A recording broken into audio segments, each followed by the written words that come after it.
इस पर तो मेरा ही अधिकार होना चाहिए। इंद्र,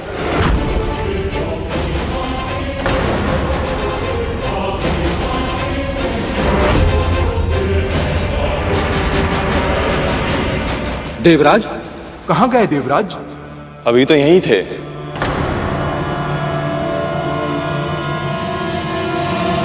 समुद्र से निकला ये रत्न किसे मिलेगा, इसका निर्णय हुए बिना देवराज इंद्र कहां लुप्त हो गए? जब अतीत की भूल अचानक आकर सामने खड़ी हो जाए और उससे दृष्टि मिलाने के अतिरिक्त और कोई उपाय ना हो, तब उसका सामना करना कठिन हो जाता है। ये वही हाथी जिसने देवराज इंद्र के साथ मिलकर महर्षि दुर्वासा का अपमान किया था। देवराज इंद्र को इसकी क्या आवश्यकता? तूने विजय श्री की प्रतीक परम पूजनीय रुद्राक्ष की माला मेरे आराध्य भगवान शिव के वरदान का अपमान किया है। आज से तू और तेरे सभी देवता श्रीहीन हो जाएंगे। ऐरावत? हाँ गरुड़, यह ऐरावत ही है। कहते हैं ये काम, क्रोध, मद, मोह और लोभ पर नियंत्रण का प्रतीक है।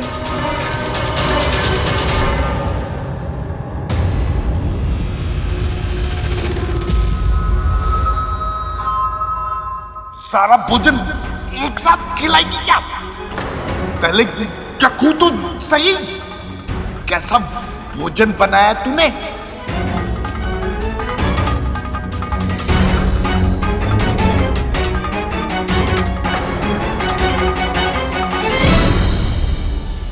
ईर्ष्या की भावना से मनुष्य कभी अच्छा परिणाम नहीं पा सकता और दीनता के लिए कद्रू की यह भावना उसे कभी अपने मंशा में सफल नहीं होने देगी।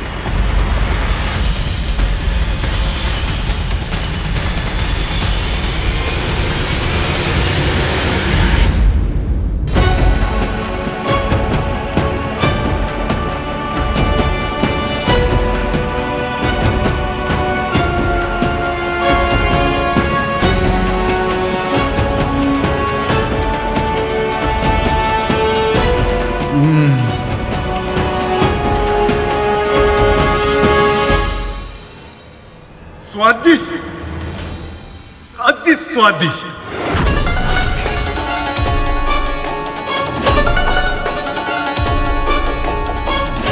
मेरे बनाए भोजन में बाबा इतने दोष निकालते थे और कद्रू दीदी के बनाए भोजन में एक भी दोष नहीं निकाला। क्या सच में भोजन इतना स्वादिष्ट बना है?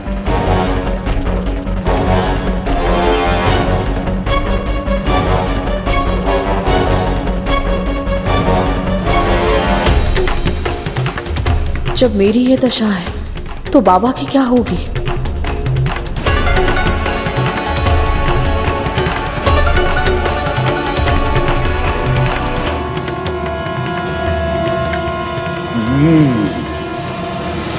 अपनी बहन से कुछ नहीं सीखा तूने।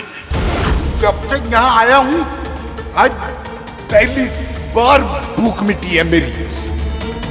आज जैसा भोजन बना है मुझसे खाने का आनंद दुगना हो गया।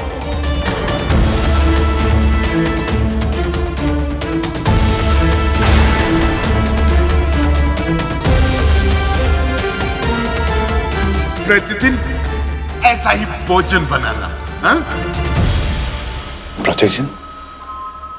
अवश्य बाबा, मैं प्रतिदिन अपने हाथों से बनाकर आपको खिलाऊंगी।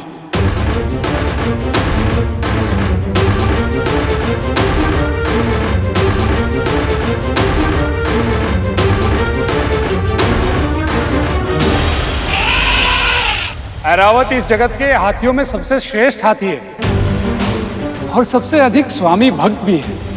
पर क्या मुनिवर? पर अहंकार के वश में आकर इसने स्वामी दुर्वासा का अपमान किया था, जिसके कारण न केवल इंद्र अपितु पूरी सृष्टि को श्रीहीन होने के लिए विवश होना पड़ा था। इसका अर्थ है यह हाथी अशुभ है।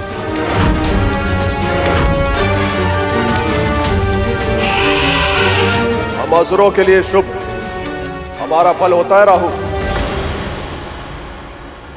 केवल कायरता होती है हमारे लिए अशुभ। नहीं बनी, राहु सही कह रहा है। यदि इस हाथी में कोई समस्या नहीं तो इंद्र इसे छोड़कर क्यों भाग गया?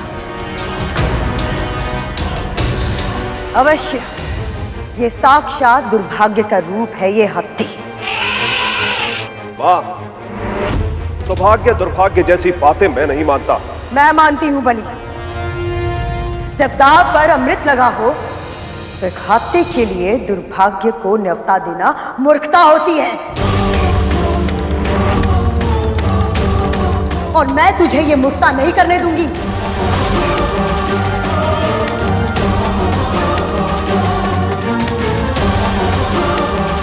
आज्ञा मां, ऐरावत पर देवताओं का यह अधिकार होगा।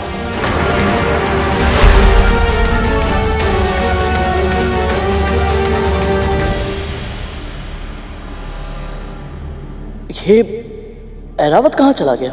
सेवक इतने तीव्र गति से दौड़कर केवल अपने स्वामी के पास ही जा सकता है।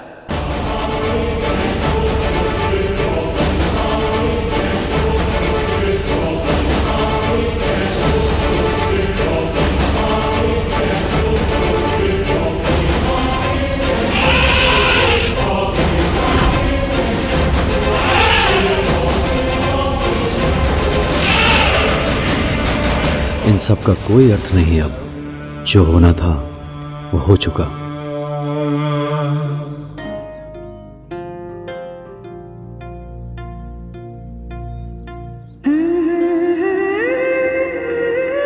बाबा तो प्रसन्न है, फिर मुझे क्यों बुरा लग रहा है? जो भोजन जीवा के लिए स्वादिष्ट होता है वो स्वास्थ्य के लिए हानिकारक होता है, ये जानते हुए भी मैं कद्रू दीदी को रोक क्यों नहीं पाई? क्या करूं मैं? सच में मैं अभागिनी हूं, तभी तो ऐसे दासी बनी हुई हूं। अवश्य ही मुझ में कोई ना कोई कमी है, तभी तो सभी से तिरस्कार ही मिलता है मुझे। और अब मेरे कारण मेरे पुत्र को जीवन भर ये तिरस्कार सहना होगा। हे नारायण, अब नहीं सहा जा रहा मुझसे, नहीं सहा जा रहा। आज पहली बार तूने स्वीकार किया है कि तू इस दयनीय स्थिति को और अधिक सहन नहीं कर सकती है। कठिनाई को जुटलाने से परिस्थिति नहीं बदलती है। समस्या के अस्तित्व को स्वीकार करने से ही समस्या का समाधान निकलता है। अब देखना पुत्री, तू कैसे इस दासत्व से स्वयं भी मुक्त होगी और अपने पुत्र को भी मुक्त कराएगी। हर अत्याचारी को उसके कर्मों का फल अवश्य मिलता है। कद्रू को भी मिलेगा, अवश्य मिलेगा।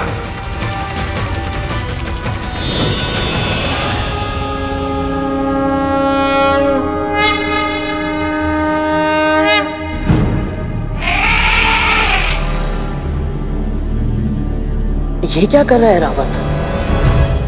क्षमा मांग रहा है। अहंकार में आकर इसने महर्षि दुर्वासा की दी हुई माला फेंक दी थी। अपनी इसी भूल पर पश्चाताप व्यक्त कर रहा है। परंतु भैया, ऐरावत में अहंकार तो स्वयं देवराज के कारण ही था ना। वो कहते हैं ना, यथा स्वामी तथा सेवक।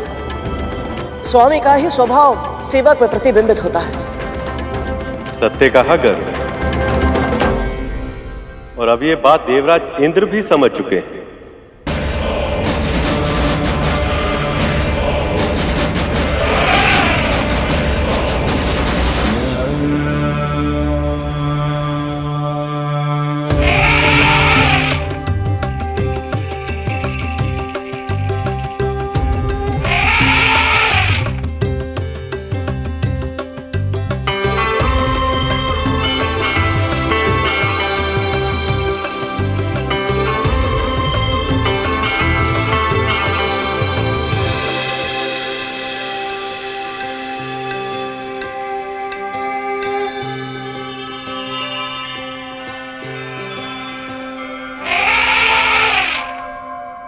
स्वामी और सेवक के बीच ऐसा संबंध मैंने आज से पहले कभी नहीं देखा।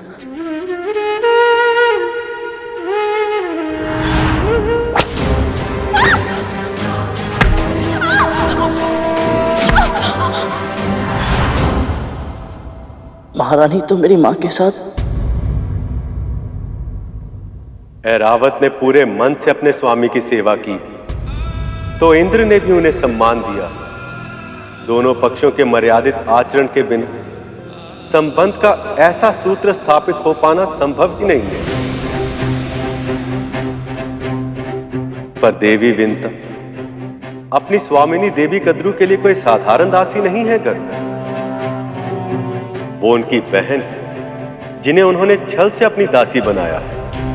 ऐसा व्यवहार अनुचित है और इसी कारण भले ही देवी विंता कितना भी प्रयास क्यों ना कर, उनका अपनी बहन और स्वामिनी के साथ संबंध कभी सामान्य नहीं हो सकता।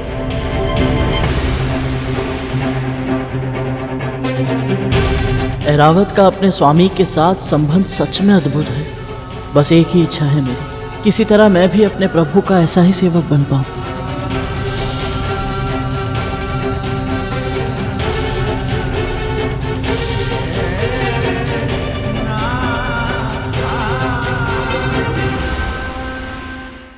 बबूल के कांटे, नीम की छाल, बरगद की जड़ और कटहल के बीज, इन सब को मिलाकर लेप तैयार करना होगा। सारी की सारी सामग्री कटीली है। इनका लेप बनाया तो मुझे स्वयं ही लेप की आवश्यकता पड़ जाएगी। तुझसे संभव हो पाएगा ना? नहीं तो विंता कर लेगी। शुरू से वही तो कर रही है। पर कोई लाभ नहीं बना बाबा। आप चिंता मत कीजिए, मैं स्वयं अपने हाथों से लेप बनाऊंगी आपके लिए। फिर देखिएगा, आपके घाव शीघ्र ही ठीक हो जाएंगे। औषधि से अधिक प्रभाव डालती है सेवा, और तेरा सेवा भाव तो सबसे अलग है। विंता तो केवल एक दासी की तरह अपने कर्तव्य का निर्वाह करती है, किंतु तू। मैं मन से करती हूँ बाबा, अन्यथा मुझे क्या आवश्यकता है कि इतने सेवक सेविकाओं के होते हुए भी मैं स्वयं आपकी सेवा करूं? सही कह रही है तू।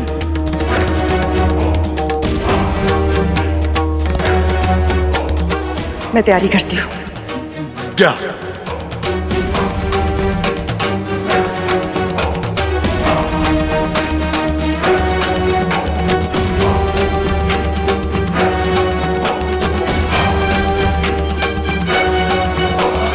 आज तक न जाने कितनी बार भला बुरा सुना है, पर मेरे मन पर उनका कोई प्रभाव नहीं पड़ा। कभी मेरा मन दुखी नहीं हुआ। पर जब बाबा के मुंह से ये सब सुनती हूँ तो न जाने इतनी टीस क्यों उठती है मेरे हृदय में। क्यों ऐसा लगता है जैसे बाबा नहीं, मेरे भगवान ही मुझसे रूठ गए हैं।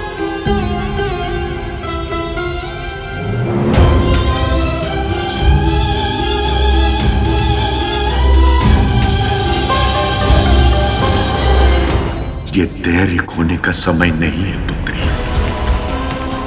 विश्वास रख, मैं शीघ्र ही कद्रू को उसके कर्मों का दंड दूंगा और तेरी पीड़ा का अंत करूंगा। मैं तुझे मुक्त कराऊंगा।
महारानी, मुझे तैयार करने दीजिए इस लेप को।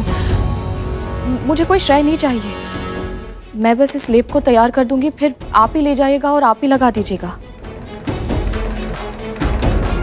ठीक है, तेरी यही इच्छा है तो तू ही बना ले।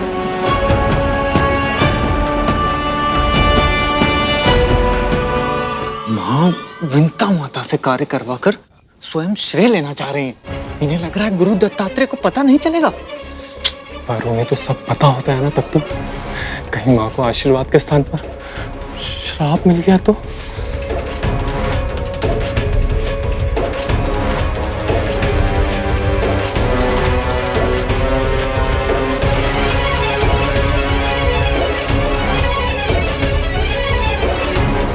दीजिए महारानी।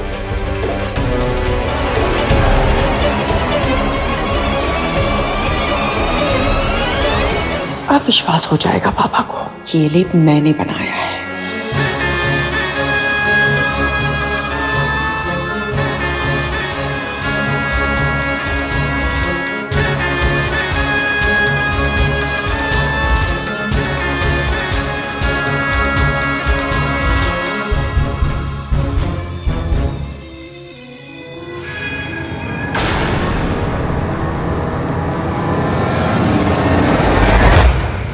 बहुत सहज अभिनय करती है और साक्ष्य भी अपने वस्त्रों पर लगाकर लाई है ताकि मैं इसके छल को पकड़ न पाऊं। ले आई लेप, चल लगा।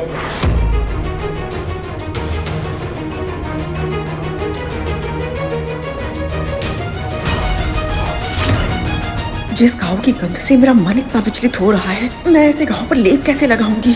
मैं नहीं कर पाऊंगी।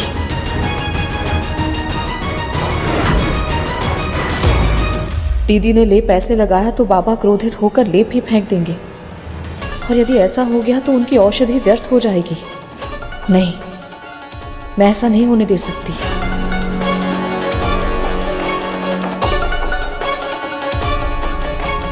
इधर उधर क्या देख रही है? चल लगा।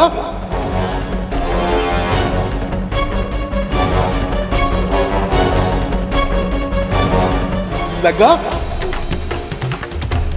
जी बाबा, आप लेप लगाने से आपको जलन होगी, आप अपनी आंखें बंद कर लीजिए।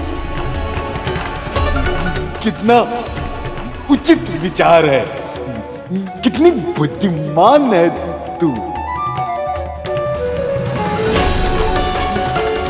लगा।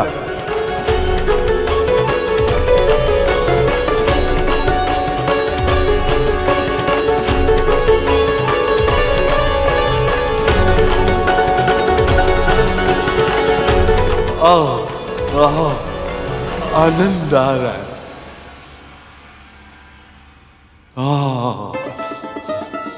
सचमुच तेरे हाथों में चमत्कार है। यदि तूने पहले दिन से ये लेप लगाया होता तो अब तक इसका प्रभाव भी दिखाई दे रहा होता।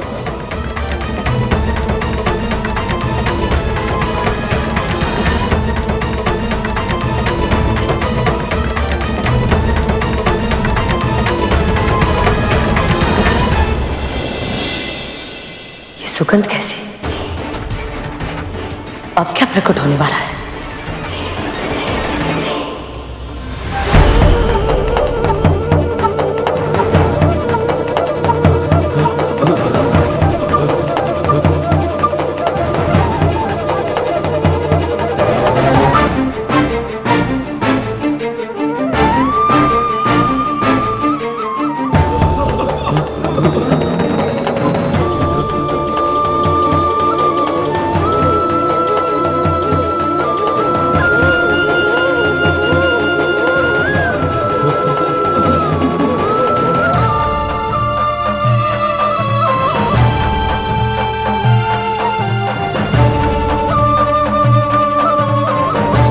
प्रभु, मंथन से ये क्या निकला है जिसका तेज हम में से कोई सह तक नहीं पा रहा? कौस्तुभ मणि है ये।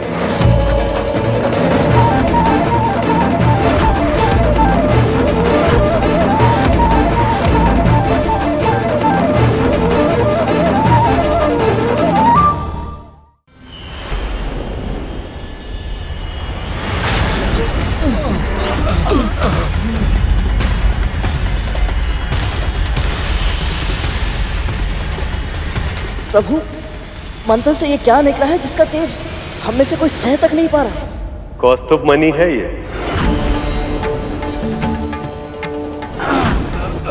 अंतहीन, अपराजित, शुद्ध प्रकाश की अभिव्यक्ति के रूप में परम चेतना का प्रतीक है ये। इसलिए इसकी शक्ति को सह पाना सबके लिए संभव नहीं है।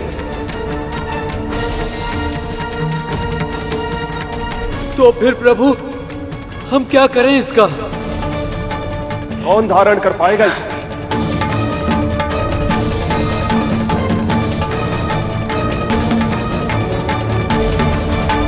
हम सब इस विशाल समुद्र को मथ के इसमें भीषण असंतुलन उत्पन्न कर रहे हैं। कितनी असुविधा पहुंचा रहे हैं हम इसे। मेरा सुझाव ये है कि हम इस मणि को समुद्र देव को उपहार में दे दें। अब तक ये मणि समुद्र के तल में विराजमान, किंतु अब समुद्र देव इसे पूरे अधिकार से ग्रहण कर पाएगा। उचित सुझाव है। उचित सुझाव है। हे समुद्र देव, मैं नारद, प्रभु विष्णु सभी देवताओं और दानवों के प्रतिनिधि के रूप में आपसे आह्वान करता हूँ। कृपया आप दर्शन दें। प्रकट हो समुद्र देव। प्रकट हो समुद्र देव, प्रकट हो। प्रकट हो समुद्र देव, प्रकट हो। प्रकट हो समुद्र देव, प्रकट हो।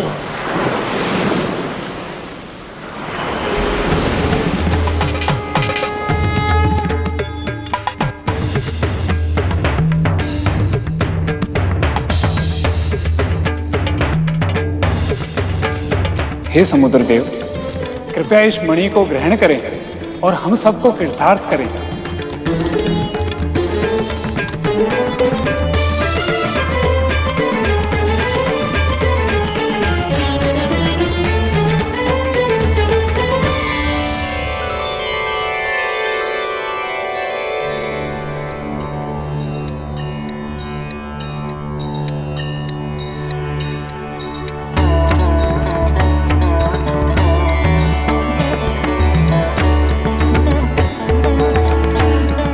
प्रभु विष्णु और आप सभी ने मेरा स्मरण किया, मुझे इस योग्य समझा, इसके लिए आप सभी का बहुत बहुत धन्यवाद।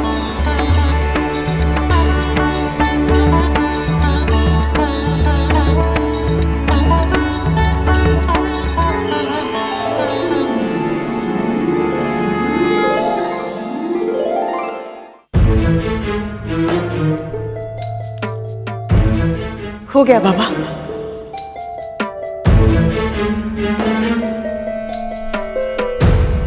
आनंद आ गया।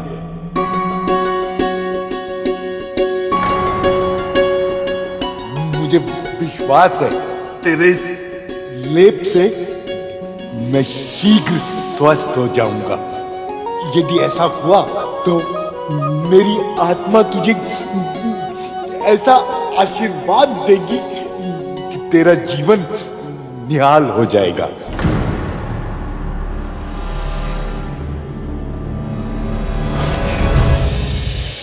हम बाबा के साथ कितना अनुचित व्यवहार कर रहे हैं। उन्हें तो ज्ञात ही नहीं है कि लेप कद्रू दीदी ने नहीं, मैंने लगाया है।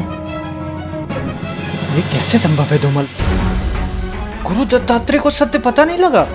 या फिर वो भी कहीं माँ की चाल के उत्तर में कोई खेल खेल रहे हैं। यदि ऐसा हुआ तो माँ बहुत बड़ी समस्या में फंसने वाली है। तक तू आनंद आ गया। समय आने पर तुम्हें अपने कर्मों का फल दूंगा कद्रू। बस देखना ये है कि मेरा आशीर्वाद पाने के लिए तुम कितनी सीमाएं लांघ सकती हो।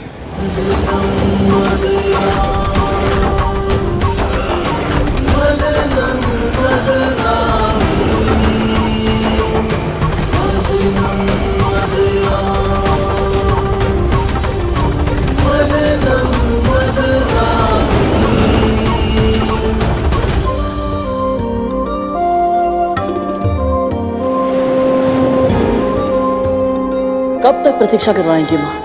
अब तो आ जाइए।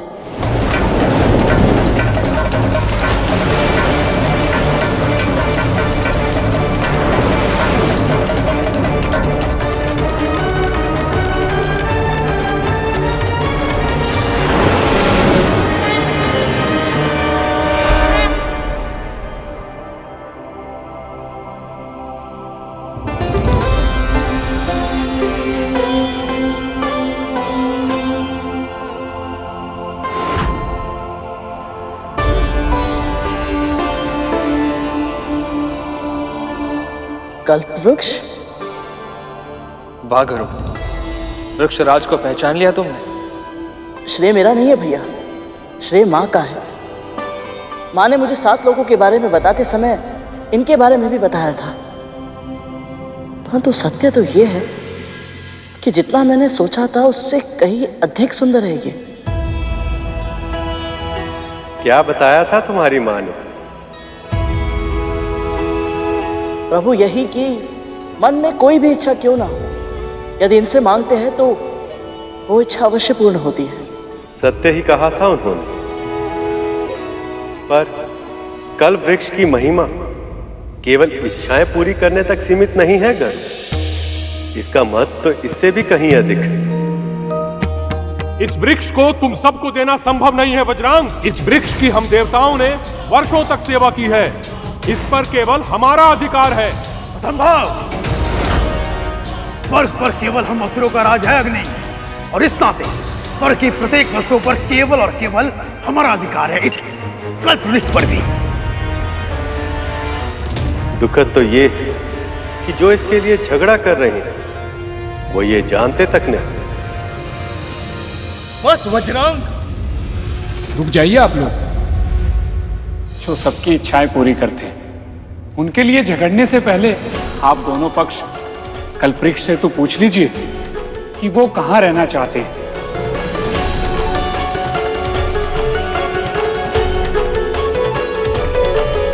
पुत्रों, मुनिवर सही कह रहे हैं। हमें कल्प वृक्ष का आह्वान करना चाहिए।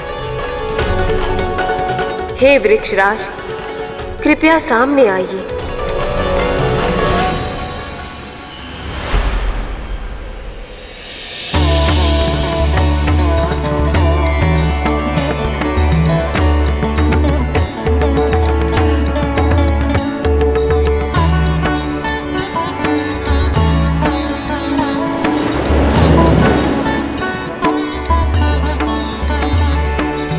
दोनों पक्ष एक एक करके अपनी इच्छा प्रकट कीजिए।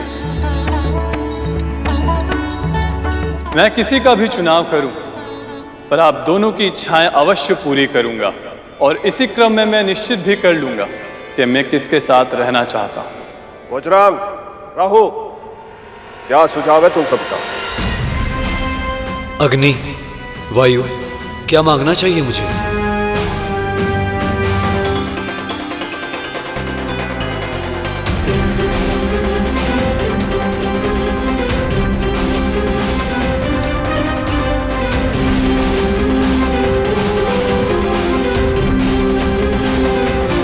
प्रभु को केवल माता लक्ष्मी चाहिए।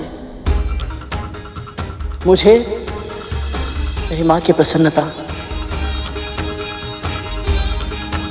शेष भैया, आप क्या मांगना चाहेंगे कल्प वृक्ष से? मेरे पास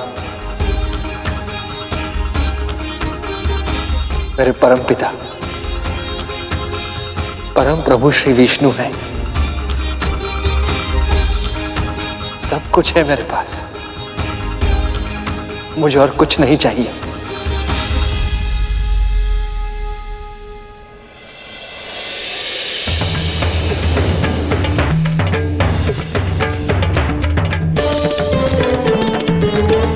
बोलिए असुरराज, क्या इच्छा है आपकी? विशाल, विराट, अंतहीन सेना, इतनी अधिक जितनी इस पूरे संसार में और किसी के पास ना हो। तथास्तु।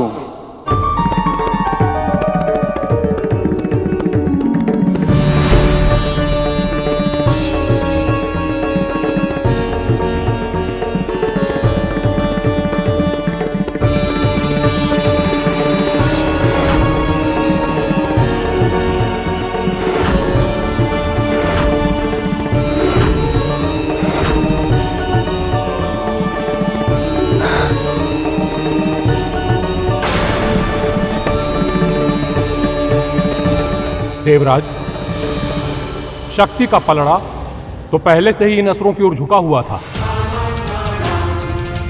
अब यदि ये अमृत संजीवनी विद्या की काट भी बन जाए तो इतनी विशाल सेना को पा लेने के बाद इन असुरों को हराना असंभव होगा।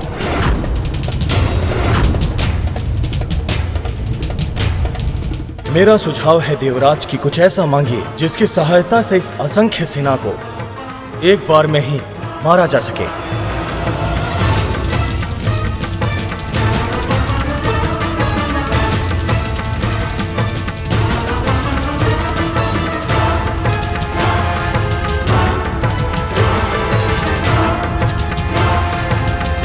बोलिए देवराज, क्या निर्णय किया आपने? असुर तो अब पहले से भी अधिक शक्तिशाली हो गए। देवराज ऐसा क्या मांगेंगे जो इन्हें असुरों से भी अधिक शक्तिशाली बना सके? हे वृक्षराज, मुझे कुछ लेना नहीं, मुझे कुछ देना है आपको।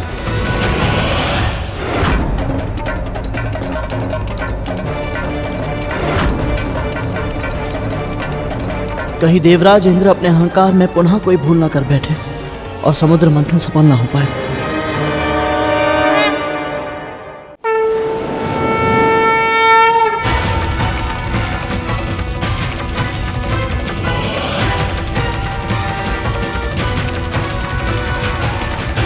मेरी इच्छा ये है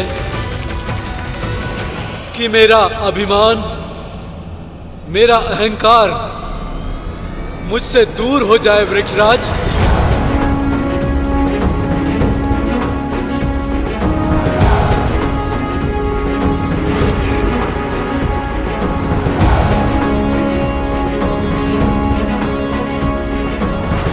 तथास्तु।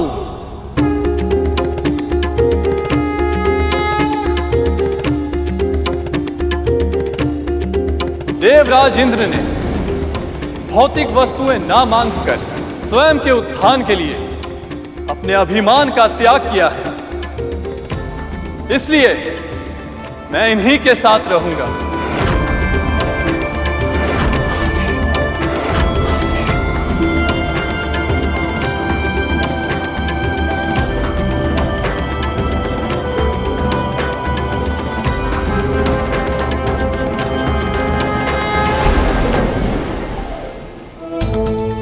एक बार फिर से ये देवता जीत गए, लेकिन अगली बार मैं ऐसा नहीं होने दूंगी।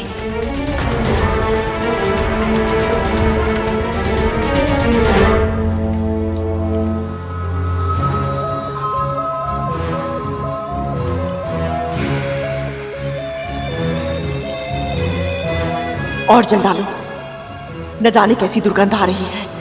ऐसा लग रहा है मेरे तन में ही बस गई है। माँ, यदि आज्ञा हो तो एक बात कहें?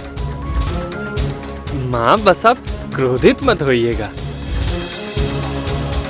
हमें ऐसा लगता है कि आप कि उन बूढ़े बाबा के साथ छल नहीं करना चाहिए था।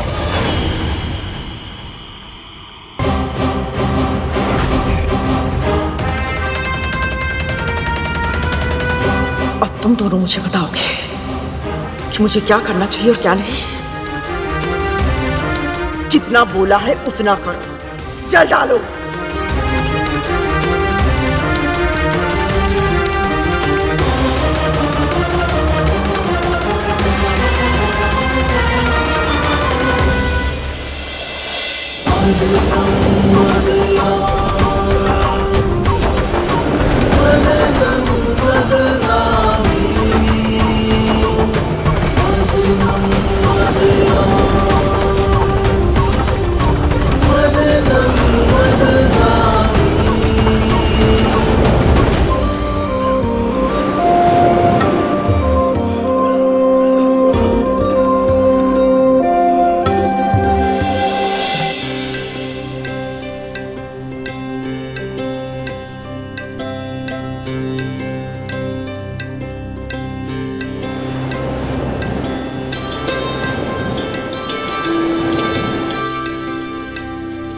ये अद्भुत सुगंध और पायल की ध्वनि, ये माँ के अतिरिक्त और कौन हो सकती है?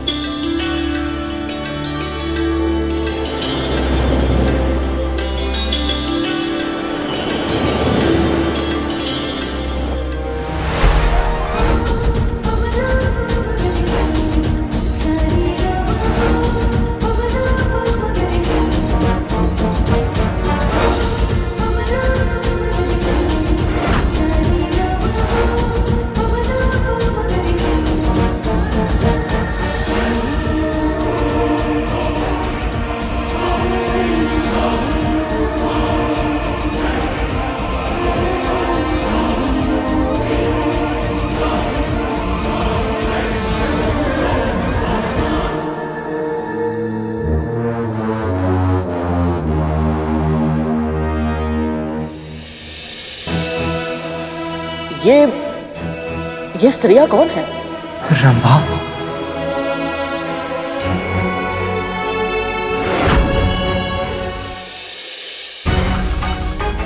इस रंभा पर तो मेरा ही अधिकार होगा।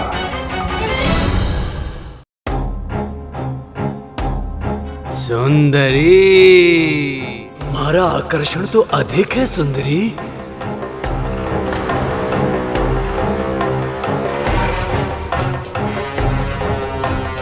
ये आप क्या कर रहे हैं?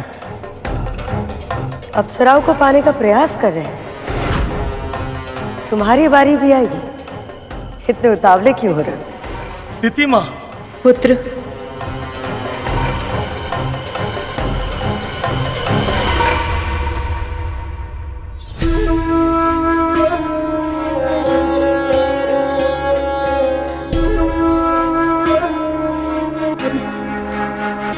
क्या हुआ?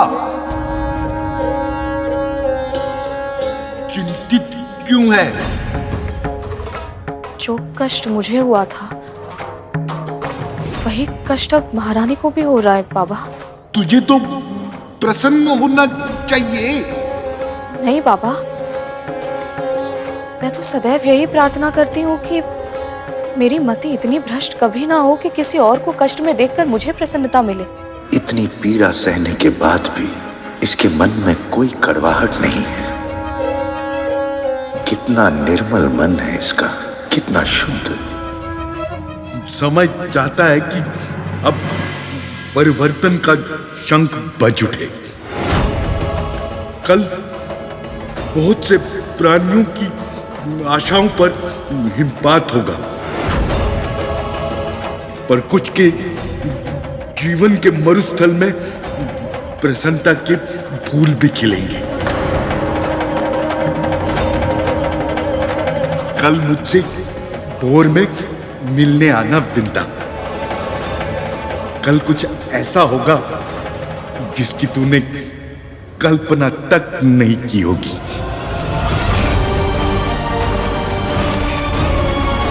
ऐसा क्या होगा कल?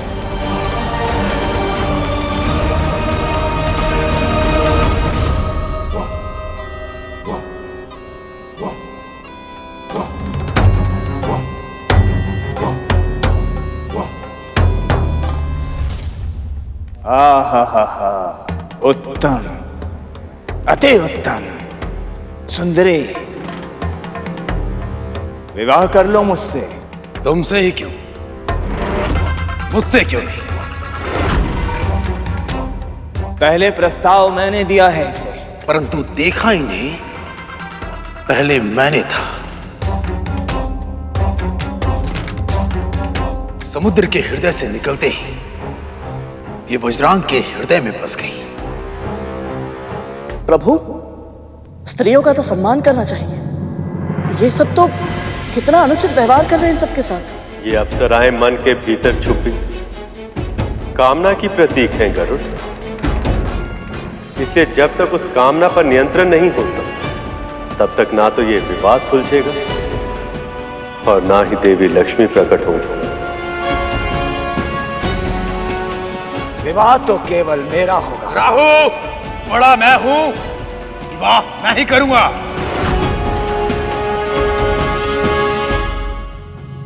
यदि ये अप्सराएं असुरों के पास चली गई तो इन्हें न जाने कितने अपमान सहने होंगे।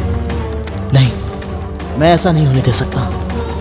मुझे कुछ ऐसा करना होगा ताकि असुर अपनी कामना पर नियंत्रण रखे, अन्यथा ये मंथन पुनः शुरू नहीं हो पाएगा।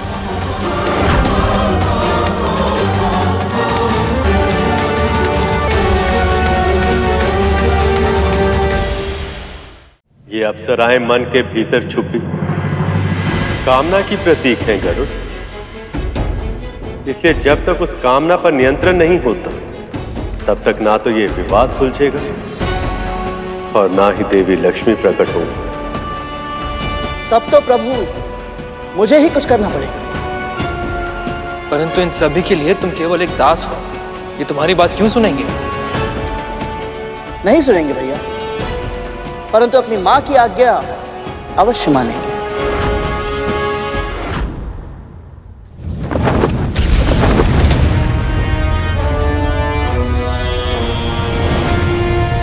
भ्राता, विवाह तो केवल मेरा होगा। राहु, मेरी माँ उचित ही कहती है। क्या कहती तुम्हारी माँ? यही कि अंत समय वनप्रास में बिताना ही श्रेष्ठ होता है।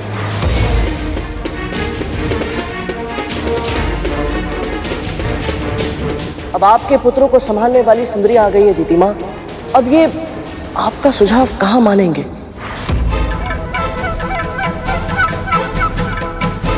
इसीलिए उचित यही होगा कि आप वन में या पिताजी के आश्रम में जाकर तपस्या करें।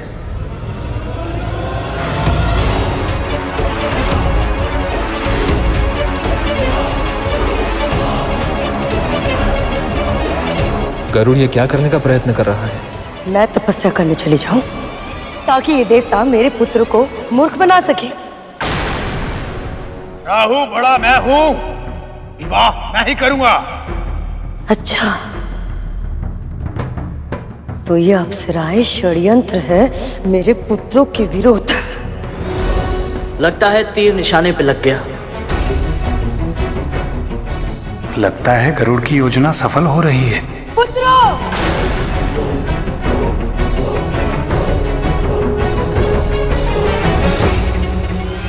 कोई भी इन अप्सराओं के निकट नहीं जाएगा।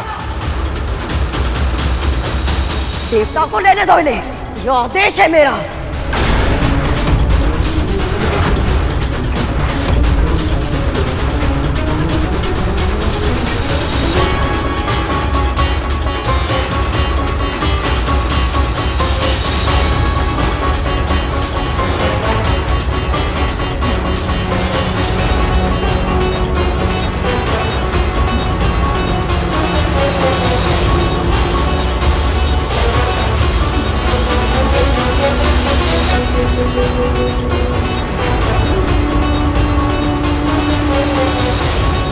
वाह गरुड़, तुमने बिना कुछ किए ही अप्सराओं का निर्णय देवताओं की ओर करवा दिया।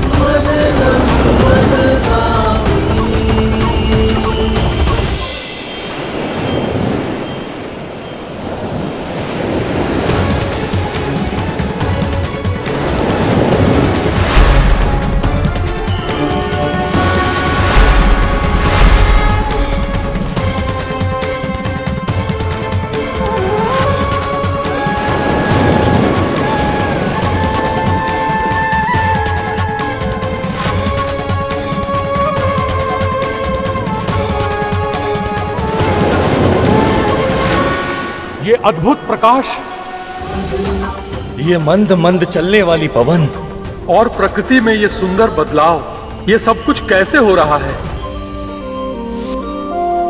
इन सभी संकेतों को देखकर तो ऐसा लग रहा है कि अब आएगा वो अमृत। अमृत, अमृत, अमृत, अमृत, अमृत।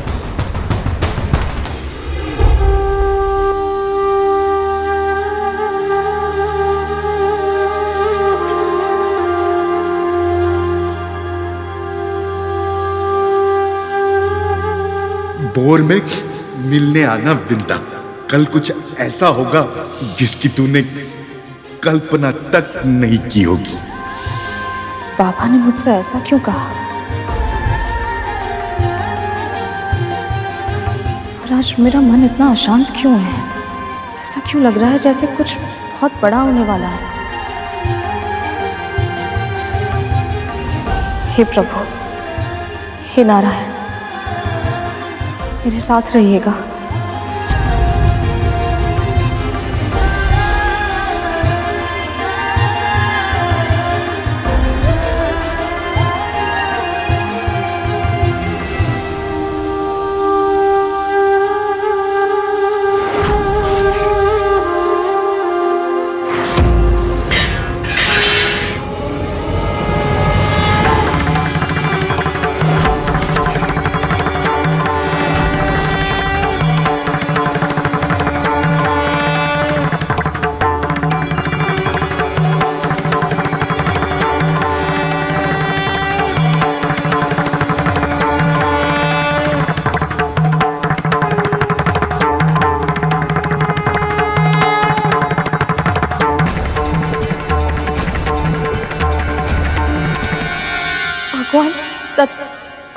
आप?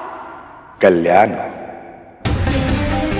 तुम मुझे एक साधारण, असहाय, दीनहीन, बूढ़ा रोगी समझकर अपने घर लाई थी, पर मैं वही दत्तात्रेय हूं जिसने अग्नि, वायु, जल, आकाश, पृथ्वी, सूर्य, चंद्रमा, कबूतर, अजगर, समुद्र, मछली, हाथी, कुंवारी कन्या, बालक, कूरर पक्षी, बाण बनाने वाले, मधुमक्खी, सर्प, मकड़ी और भृंगी कीट जैसे 24 गुरुओं से शिक्षा लेकर अपना ज्ञान अर्जित किया है। और अब मैं इस जगत में मुक्त भाव से विचरण करता हूं। मैंने तुम्हारे धैर्य और श्रद्धा के बारे में बहुत सुना था, इसलिए परखने चला आया। तूने मुझे तनिक भी निराश नहीं किया। पूरे मनोयोग से, बिना किसी स्वार्थ के, जिस तरह तूने मेरी सेवा की है, उससे मैं बहुत प्रसन्न हूं विंता। इसलिए अब मैं तुझे वरदान देना चाहता हूं। मन में जो इच्छा है मांग ले। मुझ जैसी साधारण दासी को आपने अपनी सेवा का सौभाग्य दिया। बिना मांगे सब कुछ मिल गया है मुझे। अब मुझे और कुछ नहीं चाहिए। तूने मेरी सेवा निस्वार्थ भाव से तो की ही, किंतु अब मेरे दर्शन पाने के बाद भी तेरे मन में लोभ नहीं जागा। तेरे मस्तिष्क में किसी अभिलाषा का विचार तक नहीं आया, और इसलिए अब मैं तेरी झोली में वो सब डालूंगा, पूरी तरह सुपात्र होने के पश्चात भी, जिसके लिए तू वर्षों तक तरसी है। दासत्व का जो दंश तुझे दिन प्रतिदिन दसता है, अब तुझे उस दासत्व से मुक्ति मिल जाएगी।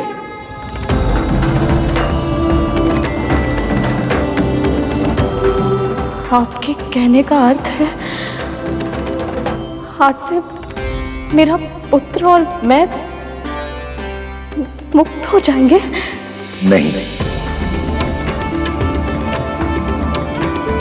जिस प्रकार एक काली घनी लंबी रात्रि के पश्चात सर्वप्रथम आकाश में तुम्हारे पुत्र अरुण की लालिमा छाती है, और उसके बाद ही धीरे धीरे सूर्य का प्रकाश फैलता है, उसी प्रकार धीरे धीरे तुम्हें तुम्हारे कष्टों से मुक्ति मिलेगी। आज से तुम्हारा अच्छा समय आरंभ हो गया विंता, और धीरे धीरे एक एक करके तुम्हारे सभी दुख समाप्त हो जाएंगे, और फिर समुद्र मंथन से निकलने वाला अमृत तेरे जीवन के सारे विष को समाप्त कर देगा।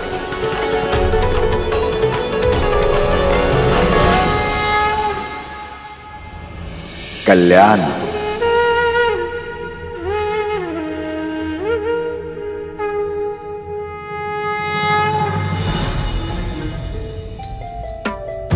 बाबा के आशीर्वाद के प्रयास में इतना श्रम करना पड़ेगा, इसकी तो कल्पना भी नहीं की थी। दीदी, दीदी, दीदी, धीरे बोल। पहले से मेरा मस्तिष्क फटा जा रहा है। क्या हुआ है? क्यों आई है तू यहाँ? दीदी, वो बाबा, वो कोई साधारण बाबा नहीं है। वो भगवान दत्तात्रेय है दीदी।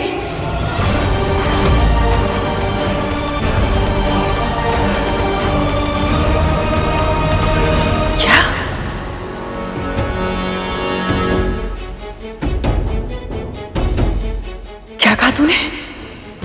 ये सत्य है दीदी। हमारे स्वामी प्रभु विष्णु की प्रतिमा को नहीं, भगवान दत्तात्रेय को प्रणाम कर रहे थे।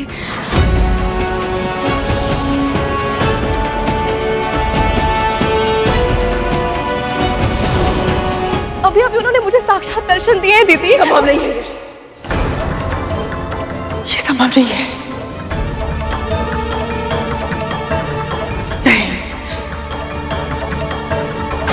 नहीं है संभव।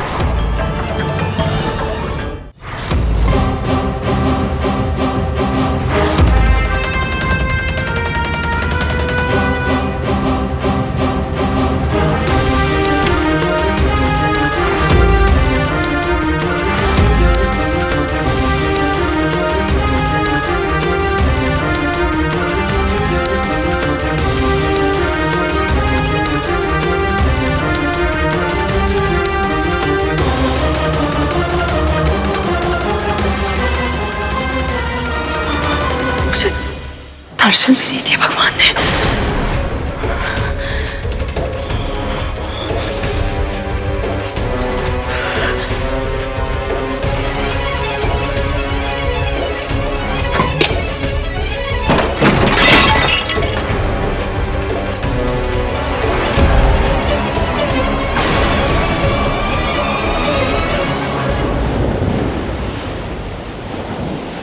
न जाने क्यों ये खुशबू मुझे अमृत की नहीं लग रही। ये सुगंध तो माता लक्ष्मी के आंचल की है।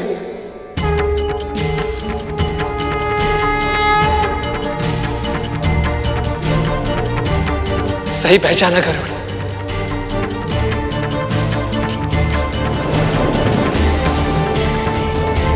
तो क्या अब मां लक्ष्मी प्रकट होने वाली है? मन तो मेरा भी यही कह रहा है भैया, परंतु सटीक अनुमान लगाना भी तो संभव नहीं है। प्रभु आपको क्या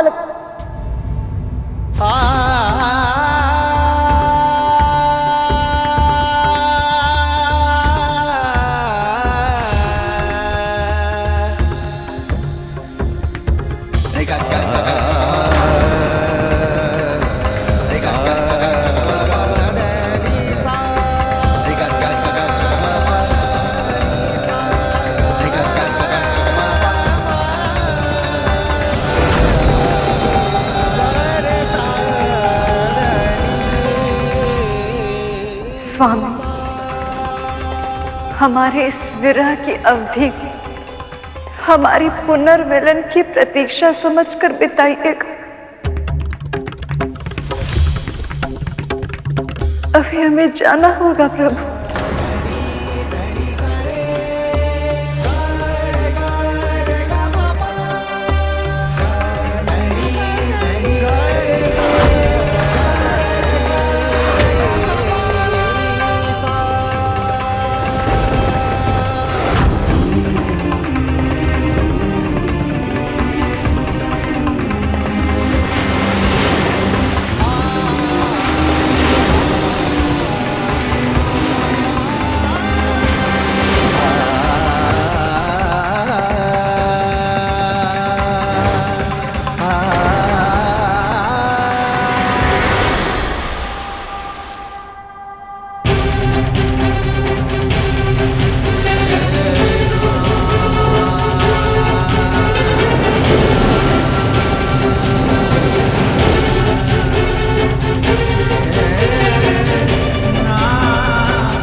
लक्ष्मी,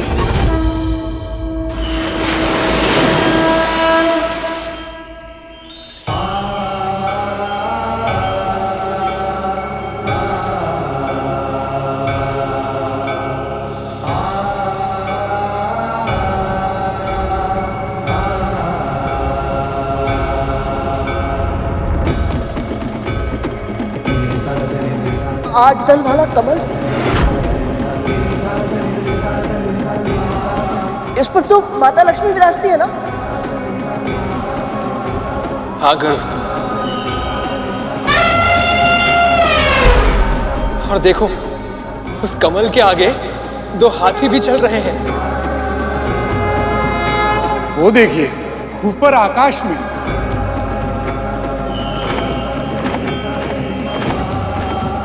देवी लक्ष्मी का वाहन उल्लू।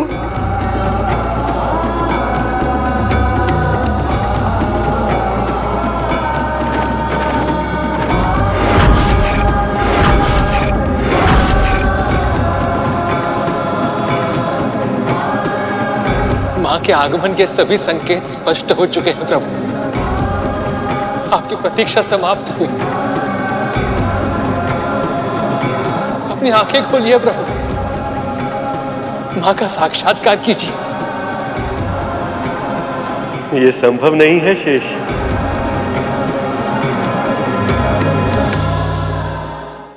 प्रभु, ये आप क्या कह रहे हैं? माता लक्ष्मी से मिलने के लिए आप इतने व्याकुल थे, और अब जब वो पल आ गया तो आप आंखें खोलकर उन्हें क्यों नहीं देख रहे हैं?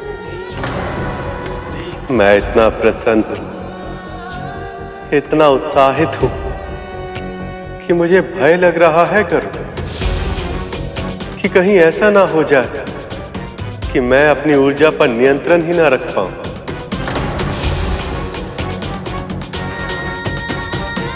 सैकड़ों बार इस पुनर्मिलन के क्षण की कल्पना की है मैंने, किंतु मैं भी नहीं जानता कि जब हम दोनों एक दूसरे के सामने आएंगे तो क्या प्रतिक्रिया होगी, कैसे देखेंगी वो मुझे, किस नाम से पुकारेंगी। बस यही सोचकर मेरे हृदय की गति बढ़ती जा रही।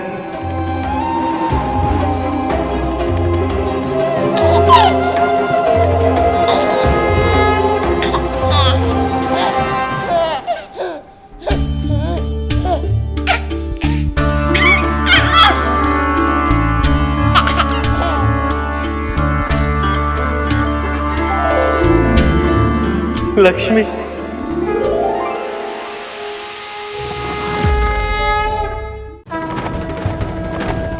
प्रभु मैं समझ नहीं पा रहा हूं, माता लक्ष्मी ने शिशु रूप में दर्शन क्यों दिए? क्योंकि ये भी हमारा ही बनाया नियम है। तुम तो जानते हो गरुड़ कि आत्मा अजर अमर होती, ना उसका जन्म होता और ना ही मरण। आत्मा जब एक नए तन को धारण करती है तो उसकी नई यात्रा का आरंभ बाल्यावस्था से ही होता है।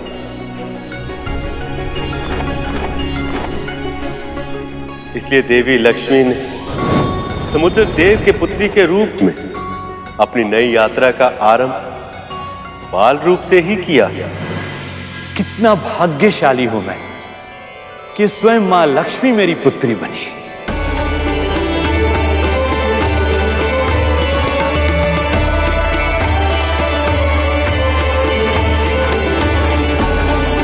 हमें भी अपने इस सखी के दिव्य रूप के दर्शन करने हैं। मां ने इस रूप में आकर चमत्कार कर दिया प्रभु। इनके कारण मां पार्वती और मां सरस्वती के दर्शन भी हो गए, और यहाँ का वातावरण और भी अधिक पवित्र हो गया।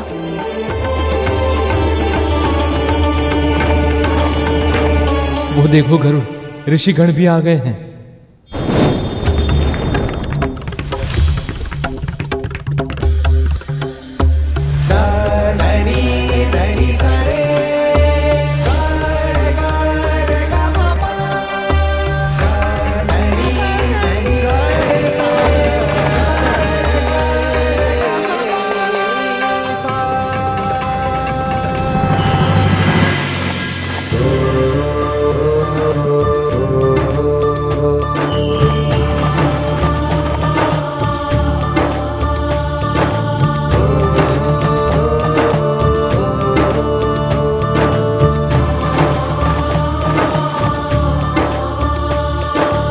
लक्ष्मी, अब आप अपने मूल स्वरूप में आने की कृपा करें।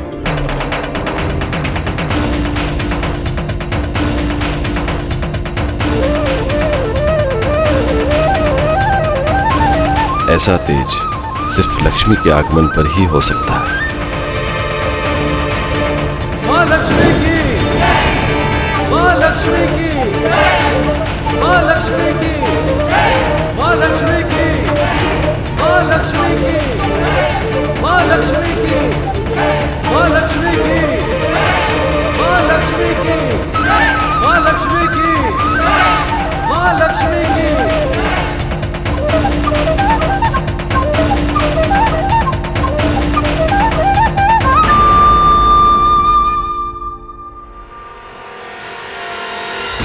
माता लक्ष्मी की, माता लक्ष्मी की, माता लक्ष्मी की, माता लक्ष्मी की, माता लक्ष्मी की, माता लक्ष्मी की, माता लक्ष्मी की, माता लक्ष्मी की।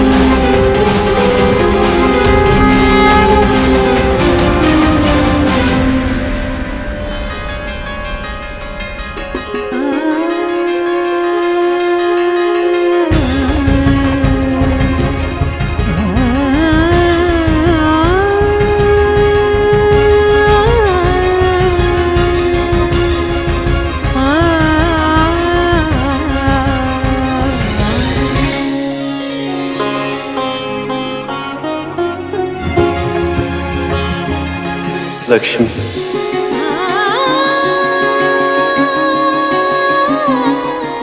इस क्षण की प्रतीक्षा में हर पहर युगों की तरह बीतता है।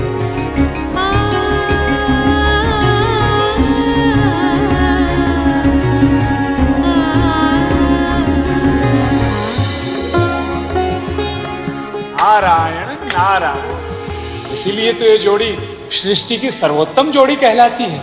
माँ की लीला में प्रभु कब भागीदार बन गए पता ही नहीं चला। नारायण नारायण। भैया, नारद मुनि ने बिल्कुल सत्य कहा। जब से मैं वैकुंठ आया हूं, मुझे यही लगता था कि सब कुछ होते हुए भी कोई कमी है। आज इन दोनों को इस तरह मुस्कुराते हुए देखकर अब समझ आया कि वो कमी किस बात की थी। मां के दर्शन मैंने पहले भी किए थे और तब वो उदासी थी। मुस्कुराते तो प्रभु भी थे, परंतु इनकी मुस्कुराहट की चमक इनकी आंखों में नहीं दिखती थी। और आज भले ही प्रभु और मां लक्ष्मी मिल नहीं पाए, परंतु इनके एक साथ एक स्थान पर होने से ही ऐसा प्रतीत होता है जैसे सारे संसार की प्रसन्नता लौट आई है। मां लक्ष्मी की जय, मां लक्ष्मी की जय, मां लक्ष्मी की जय, मां लक्ष्मी की जय, मां लक्ष्मी की जय, मां लक्ष्मी की जय।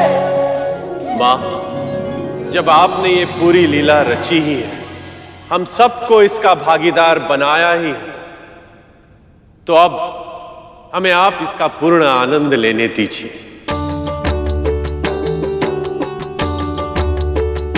क्या चाहते हैं आप सब? हम सब आपका अभिषेक करना चाहते हैं मां।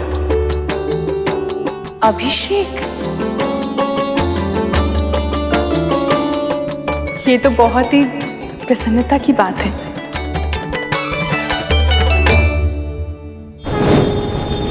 ऐसा अवसर कई वर्षों में एक बार ही आता है देवी। आज्ञा दे दीजिए।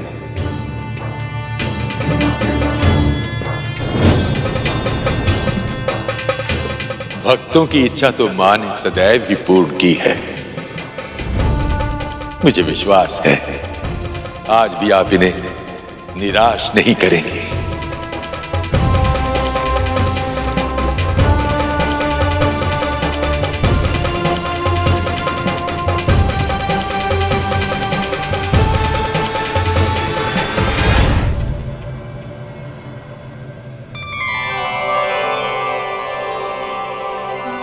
ये मेरी माँ के सुकर्मों का ही फल है कि मैं इतने सौभाग्यशाली क्षणों का साक्षी बन पा रहा हूँ। बस माँ और विमाता भी यहाँ उपस्थित होते तो उन्हें भी नारायण और लक्ष्मी माँ के मिलन देखने का सौभाग्य प्राप्त होता।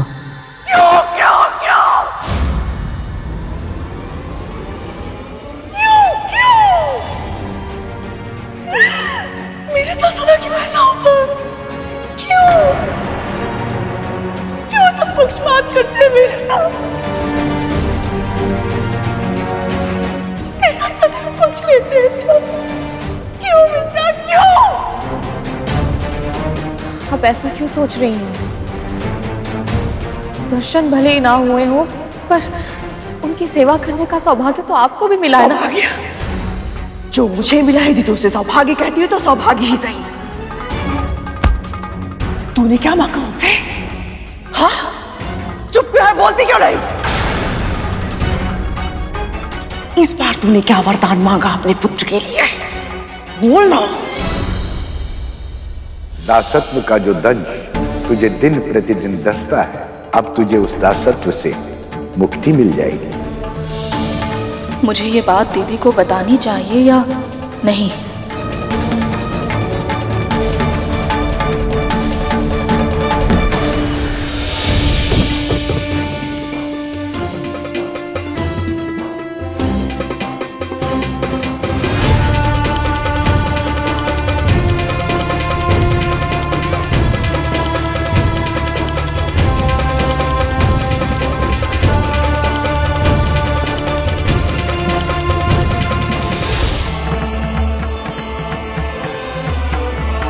माता लक्ष्मी पर पत्तों और फूलों की वर्षा। देवी लक्ष्मी नए जीवन और समृद्धि का प्रतीक है। इसीलिए भूमि देवी ने अपना उपहार समर्पित कर रही हैं।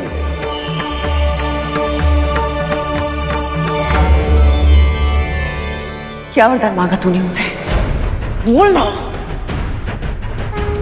मैं असत्य नहीं कह सकती, पर यदि मैंने दीदी को बता दिया कि मेरे बिना मांगे ही भगवान दत्तात्रेय ने मुझे और मेरे पुत्र को दास्ता से मुक्त होने का आशीर्वाद दे दिया है, तो ये सह नहीं पाएंगी। क्या करूं मैं? मौन रहने से मुक्ति नहीं मिलेगी तुझे। जब तक मेरे प्रश्नों के उत्तर नहीं दे देती, तू यहां से नहीं जाएगी। बोल ना विंता, क्या मांगा तूने इस बाबा से? मैंने तो कुछ भी नहीं मांगा था। जो मिला है बिना मांगे ही मिला है। कुछ नहीं दीदी, मैंने कुछ नहीं मांगा उनसे। कुछ नहीं? ये कैसे संभव हो सकता है? झूठ बोल रही है ना तू? मैं झूठ नहीं बोलती दीदी। मेरे लिए तो बस इतना ही पर्याप्त था कि मुझे उनके दर्शन मिल गए। मैं इतनी भावुक हो गई थी कि ना मैं कुछ सोच पाई ना कुछ मांग पाई। पर उन्होंने मुझे दर्शन क्यों नहीं दिए? तुझसे कमी सही, सेवा तो मैंने भी की थी ना। मुझे कुछ भी दिए बिना कैसे जा सकते हैं वो? उन्होंने दिया है दीदी। भगवान दत्तात्रेय ने आपके लिए एक संदेश दिया है। क्या संदेश दिया है?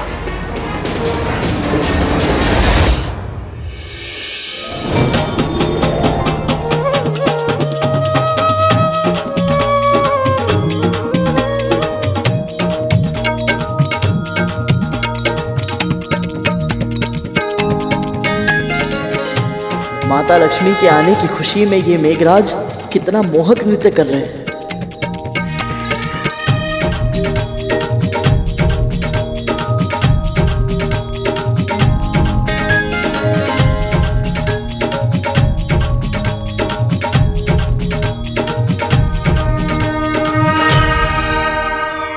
हे मां, ये समस्त संसार आपके हाथों की कठपुतली ही तो है। आपकी ही कृपा से सभी देवताओं को पद और प्रतिष्ठा मिलती है। आप सृष्टि के पालनहार हैं मां। आप तीनों लोकों में सर्वशक्तिमान हैं। फिर भी आपने मेरी पुत्री बनकर जो मुझे असीम गौरव प्रदान किया है, उसके लिए मैं धन्य हो गया मां।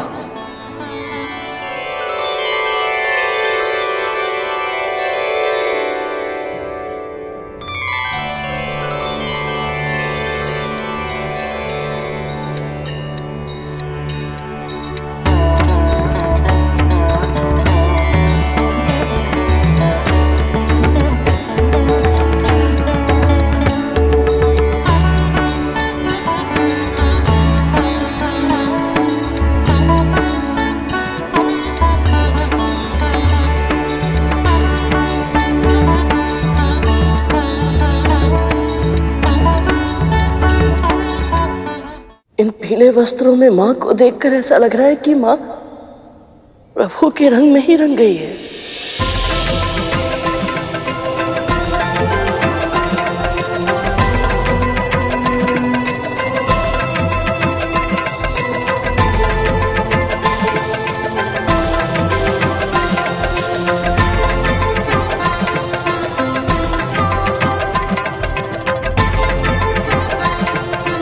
ये भोग का प्रतीक है मां, और ये अभिज्ञान का प्रतीक है। इसे स्वीकार कर हमें कृतार्थ करें।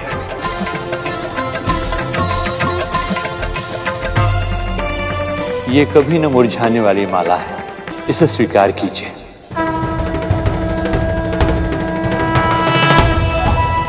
अपने सेवक बसंत की ओर से यह शहद स्वीकार करें मां। विश्वकर्मा होने के नाते मैं आपके लिए आभूषणों का निर्माण करना चाहता हूं मां, आज्ञा दीजिए।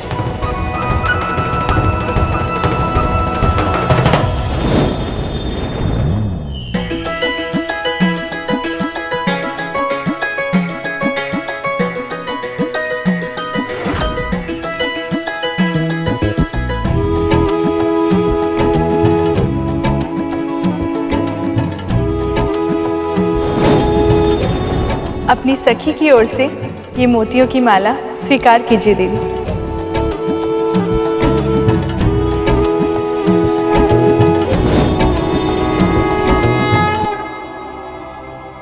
ये अक्षय कमल है जो कभी नहीं मुरझाएगा। इसे स्वीकार कर इसके अस्तित्व को सार्थक करें देवी।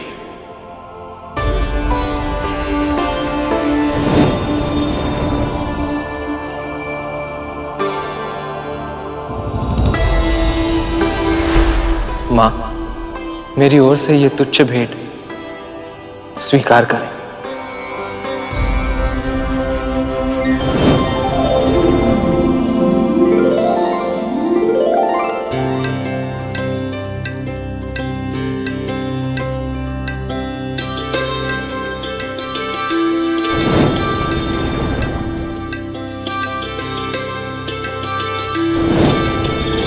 आपकी कांति संपूर्ण जगत में सदैव व्याप्त रहे। जिस पर भी आपकी दृष्टि पड़े उसके सभी कष्ट, सभी दुख सहज ही मिट जाएं और आपके भक्तों पर समृद्धि की अनंत वर्षा होती रहे। दरिद्रता उन्हें कभी छू भी न पाए।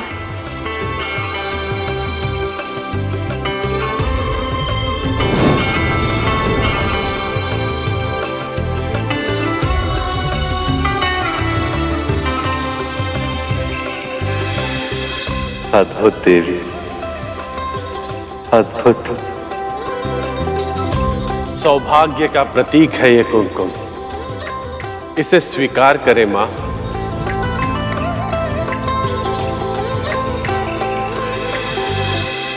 जय मां लक्ष्मी की, माता लक्ष्मी की, माता लक्ष्मी की, माता लक्ष्मी की, माता लक्ष्मी की, माता लक्ष्मी की, माता लक्ष्मी की, माता लक्ष्मी की, माता लक्ष्मी की।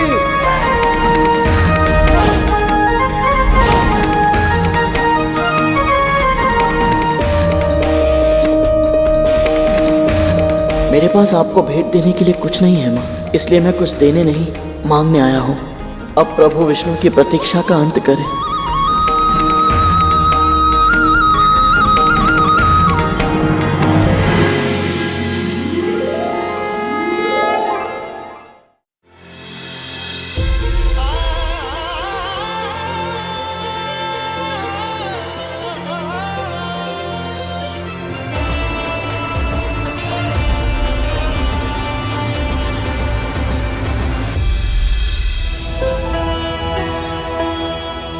माँ, आपने मुझ पर दृष्टिपात करके बहुत अधिक सुख दिया है मुझे।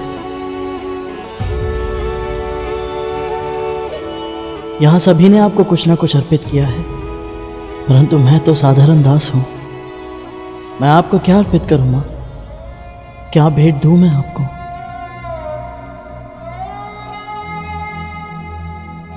देवी लक्ष्मी तुम्हारी भक्ति और सेवा से इतनी प्रसन्न है कि उन्हें अभी किसी भी उपहार की आवश्यकता नहीं है गरुड़। जब कोई पिता अपनी पुत्री को इस रूप में देखता है तो कितनी ही भावनाएं एक साथ उभरती है। इसकी था पाना भी असंभव है। पुत्री के बड़े हो जाने की प्रसन्नता से पिता का मन मयूर नृत्य कर रहा होता है, पर साथ ही साथ उसके बिछड़ जाने के दुख से भावुक भी हो जाता है। प्रत्येक पिता की एक इच्छा और कर्तव्य भी है कि वो अपनी पुत्री के लिए एक योग्य वर ढूंढे।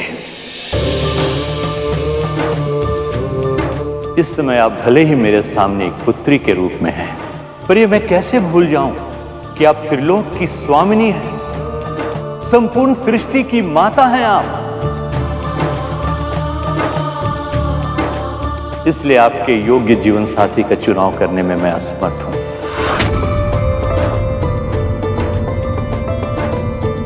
हे सर्वगुण संपन्न देवी, कृपया अपने योग्य वर का चुनाव स्वयं करें।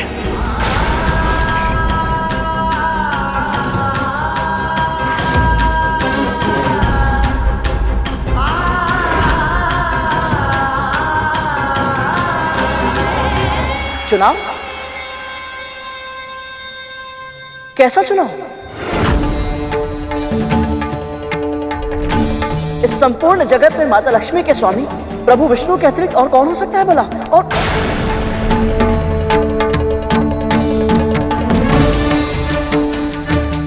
गरुड़ ने उचित ही कहा है देवी। वैसे तो आपके वल्लभ परम ब्रह्म सृष्टि के पालनहार श्री हरि के अतिरिक्त और कोई हो ही नहीं सकते हैं।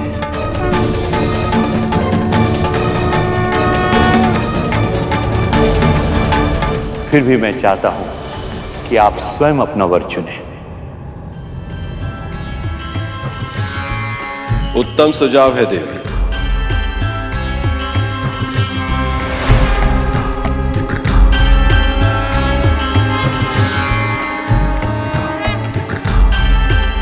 पिता की आज्ञा का पालन करना संतान का धर्म भी होता है।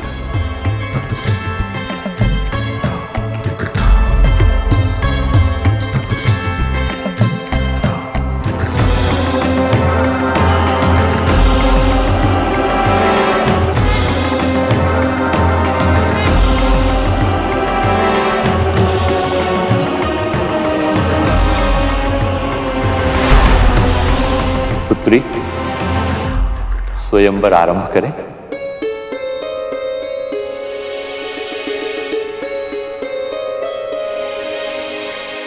जब मां लक्ष्मी प्रभु विष्णु के लिए बनी है तो ये स्वयंवर क्यों? प्रभु आप ये कैसे होने दे सकते हैं? कैसा संदेश? बता मुझे। उन्होंने मुझे एक कथा सुनाई थी। वो कथा मैं आपको बिल्कुल वैसे ही सुनाने का प्रयास करूंगी जिस तरह से उन्होंने कही थी।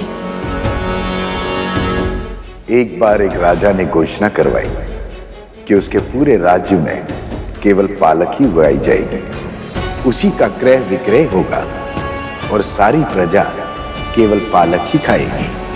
न कोई और अन्न, न किसी और प्रकार की तरकारी का पूरे राज्य में प्रयोग किया जाएगा। यदि कोई राजा के इस आदेश का उल्लंघन करता तो राजा उसे कोड़ों से पीटने का दंड देता या कभी कभी उसके प्राण ले लेता। फिर एक दिन एक महान साधु इस राज्य में आए और राजा ने उनसे आशीर्वाद पाने के लोभ में उन्हें वो पालक भेंट कर दी। साधु बाबा ने वो पालक राजा के सामने फेंक कर कहा, मैं तेरे भूत भविष्य के कर्मों के बारे में सब जानता हूँ और तेरे इस पालक प्रेम को तुझसे भी अधिक पहचानता हूँ। पिछले जन्म में तू एक निर्धन किसान था जो अपनी झोपड़ी के पीछे की क्यारी में पालक उगाता था और अपने परिवार का पेट भरने के बाद शेष बची पालक को गांव के सभी लोगों में बांट देता था।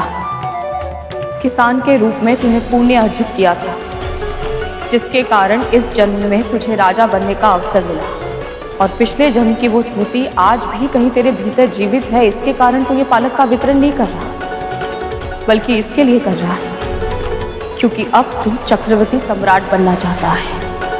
जब तक सेवा बिना किसी स्वार्थ की जाए तब तक ही वो सेवा कहलाती है, पर किसी परिणाम या पारिश्रमिक के लोभ में की गई सेवा सेवा नहीं, स्वांग होता है। और स्वांग रचने वालों को न तो आशीर्वाद मिलता है न ही वरदान, पर किसी परिणाम या पारिश्रमिक के लोभ में की गई सेवा सेवा नहीं, स्वांग होता है। बिल्कुल सही कहा भगवान दत्तात्रेय ने। हाँ, तब तो माँ ने गुरु दत्तात्रेय की सेवा आशीर्वाद पाने के लोभ में की थी, वो भी स्वयं भी नहीं की थी। भगवान दत्तात्रेय से छल करके माता विंता से करवाई थी। ये सत्य नहीं हो सकता, ये तेरे मस्तिष्क की कल्पना है। भगवान दत्तात्रेय का नाम लेकर के तू मनगढ़ंत कथाएं सुना रही है मुझे। दीदी, क्या आप मुझे बिल्कुल नहीं पहचानती? आप जानती हैं कि मैं ऐसा सोच भी नहीं सकती। झूठ बोल रही है तू।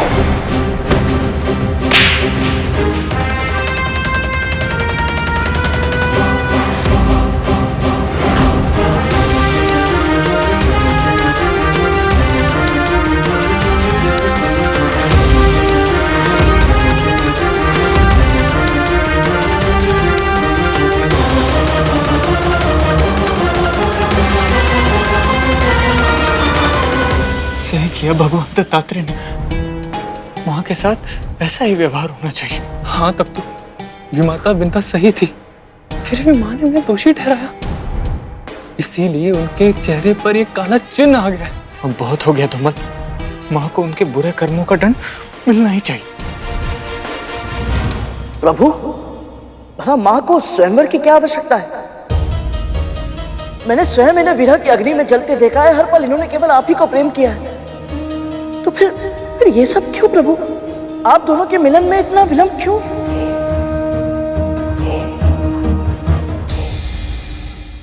विवाह हर कन्या का स्वप्न होता है गर्भ, और आयु के साथ साथ यह स्वप्न भी बड़ा होता जाता है। नारी के जीवन में सबसे महत्वपूर्ण घटना होती है विवाह, और सबसे अधिक महत्वपूर्ण संबंध होता है पति के साथ उसका संबंध।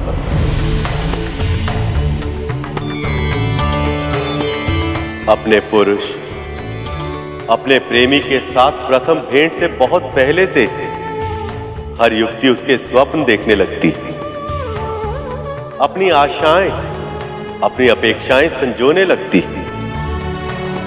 देवी लक्ष्मी भी किसी सामान्य कन्या की तरह अपने स्वप्न पुरुष के साथ अपना जीवन बिताना चाहती।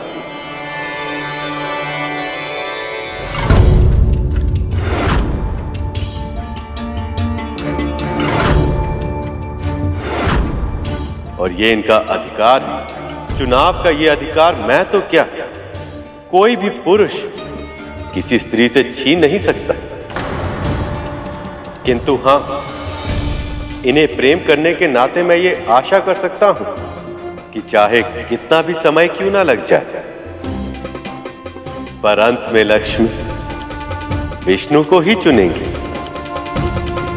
हे माँ, ये कैसी लीला है आपकी? इतने समय तक प्रतीक्षा करने के बाद अब और विलंब। इस बीच कोई और समस्या उत्पन्न हो गई तो? यदि लक्ष्मी जी ने मुझे वर चुना तो मेरा पद सर्वोपरि हो सकता है। लक्ष्मी जी के लिए योग्य स्थान स्वर्ग ही है, वो मुझे ही चुनेंगी। सभी देवता और असुरों की आंखों में एक ऐसी विचित्र इच्छा देख रहा हूं।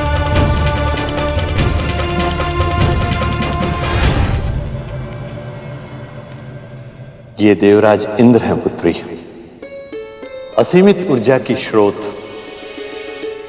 खगोलीय विद्युत, भयानक आंधियों के स्वामी। ये वीर अवश्य है पिताजी, पर इनमें असुरक्षा की भावना प्रबल है।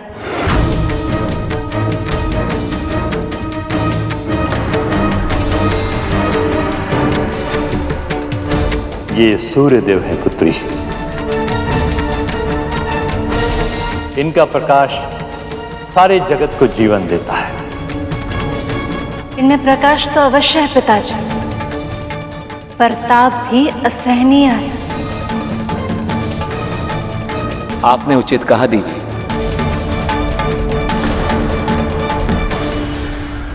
वहां की लीला भी अद्भुत है। अब इन सभी के गुण और अवगुण दोनों ही अपने आप सामने आ जाएंगे। नारायण नारायण। कोई भी अपने अवगुणों को दूर करने का प्रयास तभी कर सकता है जब उन्हें अपने अवगुणों का ज्ञान हो जाए। धन्य है मां, धन्य है आप।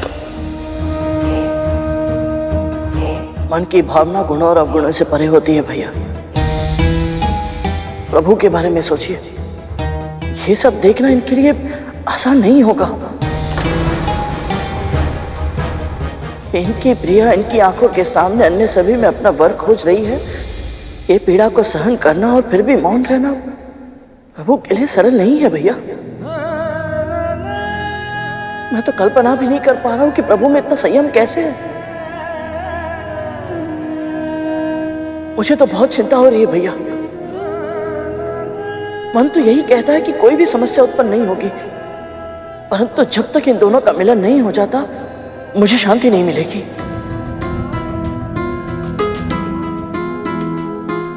ये अग्निदेव है पुत्री, प्रकाश और ताप दोनों सूर्य से कम है, किंतु अगर ये चाहे तो रात के अंधेरे को दिन के उजाले में बदल सकते हैं। और यदि ये नियंत्रण से बाहर हो जाए तो ये सबको भस्म भी कर सकते हैं।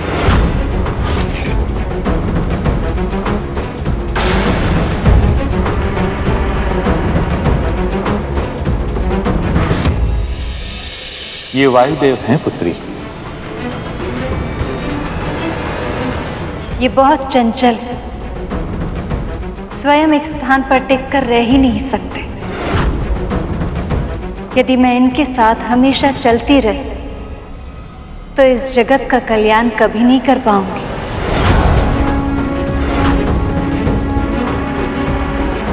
इनसे मिलिए पुत्री, ये हैं वरुण देव।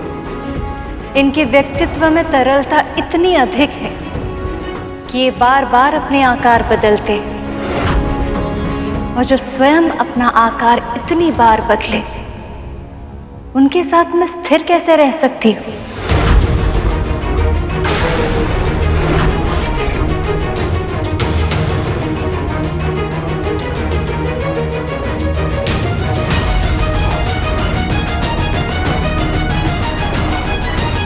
ये यमराज है, यमलोक के स्वामी हैं। और कर्तव्यनिष्ठ भी।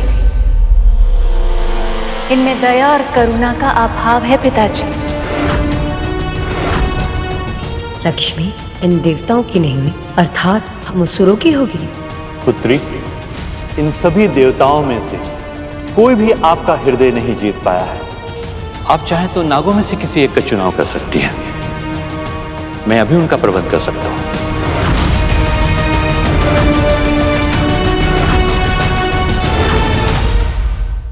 लक्ष्मी नागों की नहीं हो सकती। क्षमा कीजिए पिताजी, नाग तो सदैव ही अपनी माता से भयभीत रहे, इतने अधिक भयभीत कि उनके प्रवृत्ति से भय निकालना असंभव है। और जो स्वयं इतने भयभीत है, उनके साथ मैं सुरक्षित होने का आभास कैसे कर सकती हूँ? बहुत अभिमान है ना कद्रू को अपने पुत्रों पर। यदि वो ये सुन लेती तो कितना आनंद आता। उसे होना चाहिए था यहाँ। पता नहीं क्या कर रही है वो पृथ्वी पर। हमारे स्वामी प्रभु विष्णु की प्रतिमा को नहीं, भगवान दत्तात्रेय को प्रणाम कर रहे थे। अभी अभी उन्होंने मुझे साक्षात दर्शन दिए दीदी। संभव नहीं।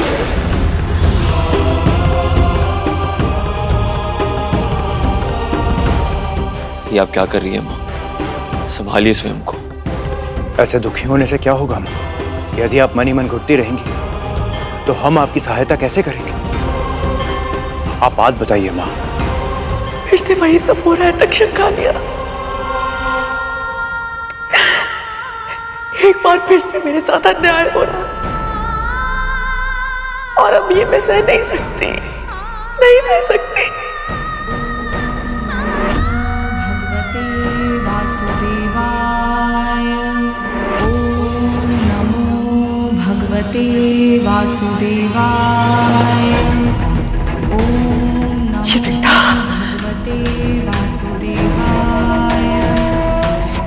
कितनी प्रसन्न है वो आज। अवश्य कुछ ना कुछ ऐसा है जो मुझसे छुपा रही है। इसकी पहले की बहुत देर हो जाए। मुझे जानना होगा कि वो भेद क्या है। इस बार उसने मुझसे कोई भी चालाकी की तो उसकी ऐसी दशा करूंगी कि प्रभु नारायण भी उसे मुझसे नहीं बचा पाएंगे।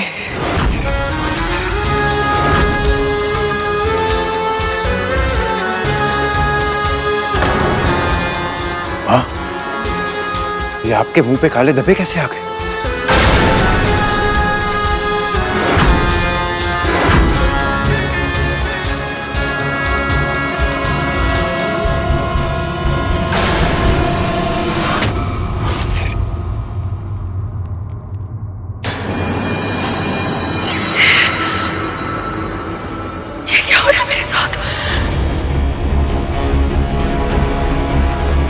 सबसे महत्वपूर्ण है ये मेरे मुंह पे क्यों हो रहा है?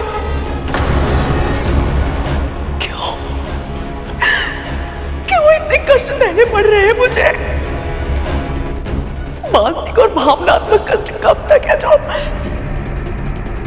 अभी शारीरिक कष्ट।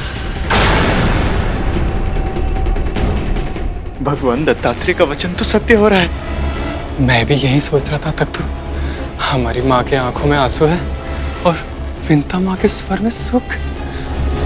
हाँ, इसका अर्थ तो यह है कि विंता माँ और गरुड़ शीघ्र ही दास्ता से मुक्त हो जाएंगे।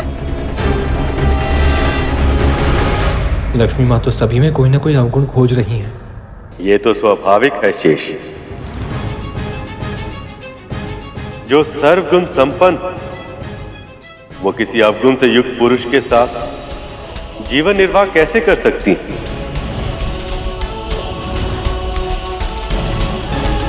पर इनकी यही विशेषता मुझे भयभीत भी कर रही है। यदि इन्होंने मुझ में ही कोई अवगुण खोज निकाला तो?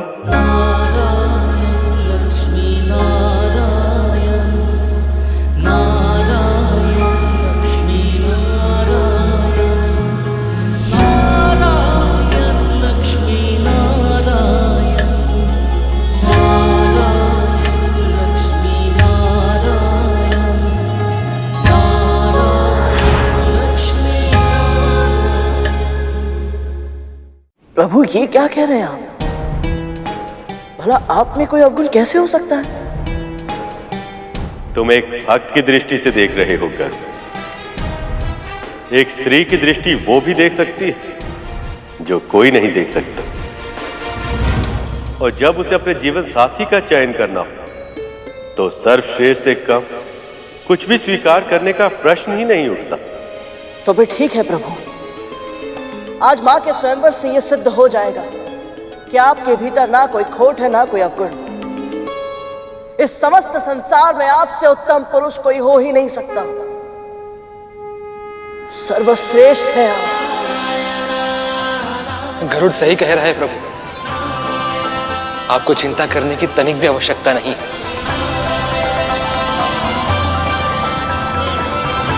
अब बहुत हुआ मां, अब ये प्रतीक्षा समाप्त कीजिए। क्षमा कीजिए,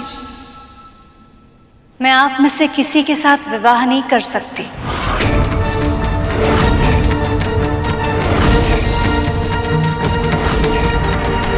अब स्वयंवर में केवल असुर ही बचे हैं। इसका अर्थ यह है कि लक्ष्मी का विवाह किसी असुर से ही होगा। पर क्यों देवी? क्योंकि अभी तक आपने अपने क्रोध पर विजय प्राप्त नहीं किया है, और जिसके मन में विकार हो उन्हें मैं स्वीकार कैसे कर सकती हूँ?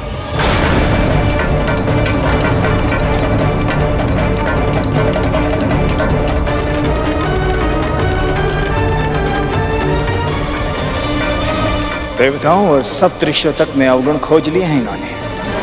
यदि हमारी ओर देखेंगे तो अवगुणों की सूची इतनी लंबी बना देंगे जैसे वासुकी की पूंछ। अभी अभी इन देवताओं से संधि हुई है हमारी। इनके सामने हमारी प्रतिष्ठा और सम्मान मिट्टी में मिल जाएगा। ऐसा नहीं होगा। पर क्यों मां? क्योंकि विष्णु प्रिया की दृष्टि में हम इतने अयोग्य हैं कि इन्होंने हम में से किसी की तरफ देखा तक नहीं।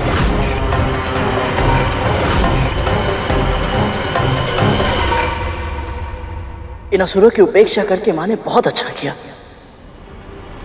इन दुष्टों के ऊपर मां की कृपा दृष्टि भूल से भी नहीं पड़नी चाहिए। मुझे नहीं पता था तुम्हें असुरों से इतनी चिढ़ है। मुझे हर उस प्राणी से चिढ़ है भैया जो मां और धर्म का सम्मान नहीं करते। मुझे भी गर्व है।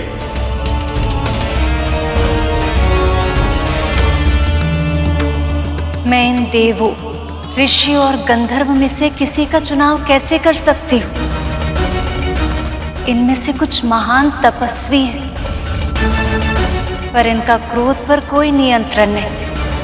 कुछ महान ज्ञानी हैं, पर अब तक पूरी तरह से अनासक्त है वो। कुछ बहुत बड़े त्यागी है, पर केवल त्याग ही तो जीवन से मुक्ति का साधन नहीं हो सकता ना पिताजी। और कुछ अद्वितीय वीर भी है, पर वो भी काल के प्रभाव से अछूते नहीं है।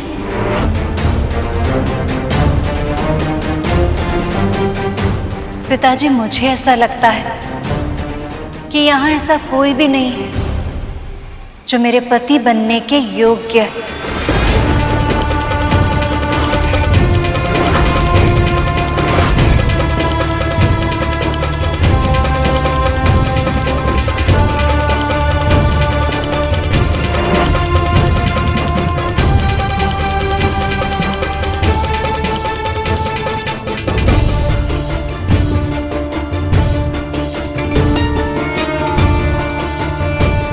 प्रभु, माता ये कैसे कह सकती हैं? अब तो अति हो गई है।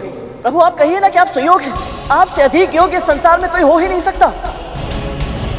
प्रभु, नहीं तो मैं जाकर मां से कहता हूँ। नहीं गरुड़, लक्ष्मी के मन में योग्य और आदर्श पति की छवि क्या है और मैं उस पर खरा उतरता भी हूं या नहीं, ये जाने बिना मैं इनसे कुछ नहीं कह सकता। जब तक लक्ष्मी स्वयं वो सभी गुण मुझ में नहीं देख लेती जो उन्हें अपने पति की छवि में दिखते हैं, तब तक ये मिलन संभव नहीं। इन्हें पति रूप में मुझे पाने की इच्छा प्रकट करनी होगी, तभी मैं अपना प्रेम व्यक्त कर पाऊंगा। इसलिए जब तक ऐसा नहीं होता, तब तक मुझे प्रतीक्षा की पीड़ा सहनी होगी।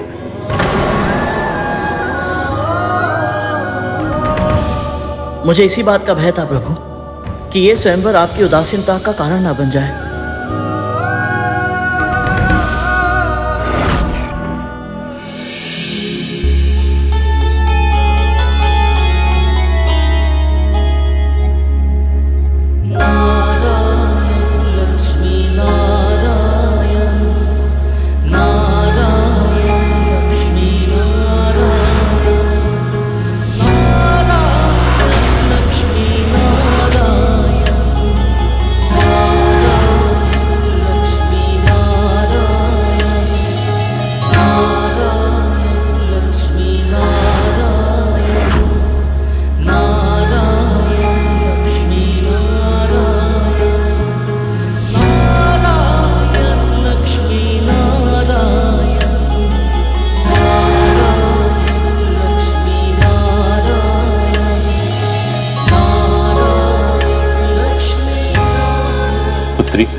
इतना तो जान चुका हूं मैं कि आपके मन में योग्य पुरुष की छवि स्पष्ट रूप से अंकित है। आप मुझे भी बताइए ताकि मैं आपके लिए योग्य पुरुष तलाश सकूं।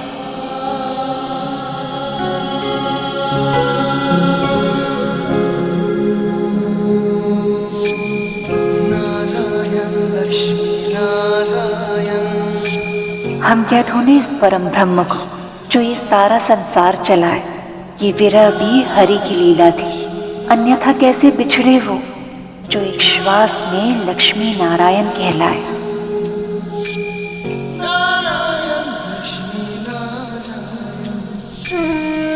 मैं चाहती हूँ जो मेरे सुहाग बने वो सदैव बने रहे। हल्दी कुमकुम का सौभाग्य सदैव बने रहे और मेरे जीवन में कभी भी कोई सौत ना आए, अर्थात मेरे पति किसी अन्य स्त्री से न तो प्रेम करे न विवाह। जो मेरे वर हो उनका वैभव सदैव रहे, जो अजन्मे हो, जो अमर हो, जो दीन दुखियों के साधु संतों के रक्षक हो, जिनके कारण धर्म की स्थापना हो, जिनके हृदय में प्राणी मात्र के लिए दया की भावना हो।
मेरी दृष्टि में, संपूर्ण सृष्टि में ऐसे केवल एक ही पुरुष है, नारायण।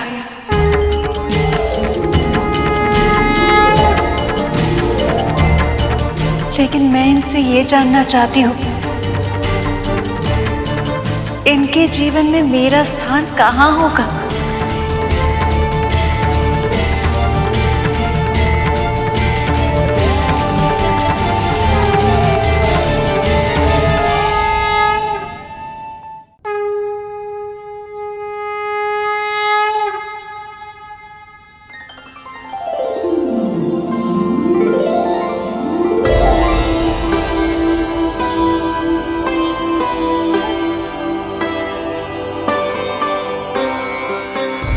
विमाता, विमाता,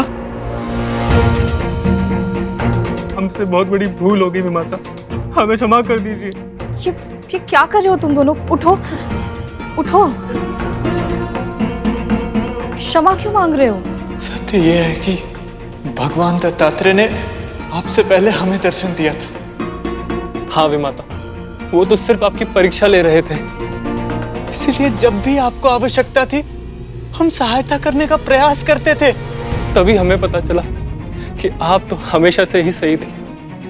हमारी माँ ने आपके साथ कितना दुर्व्यवहार किया था, और हमने भी अतीत में आपको कितना तंग किया था ना। हमें क्षमा कर दीजिए विमाता, हमें हमारी भूल का आभास है।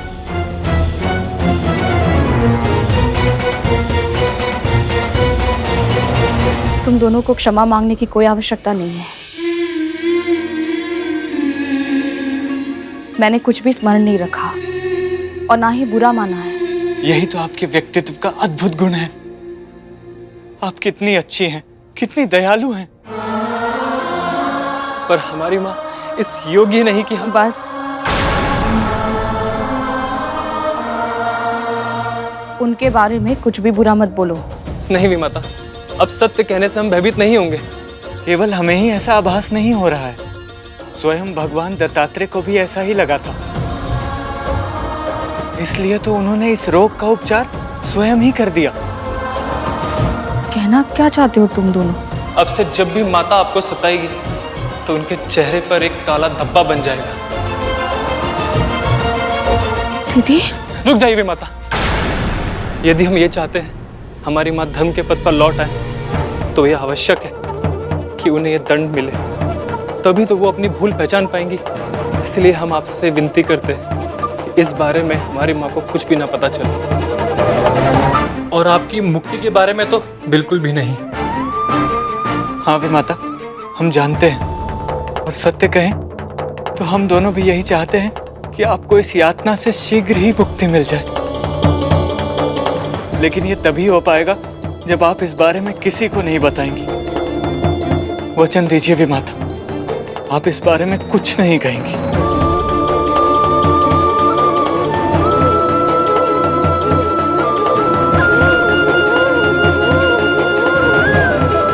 भगवान दत्तात्रेय ने सही कहा था।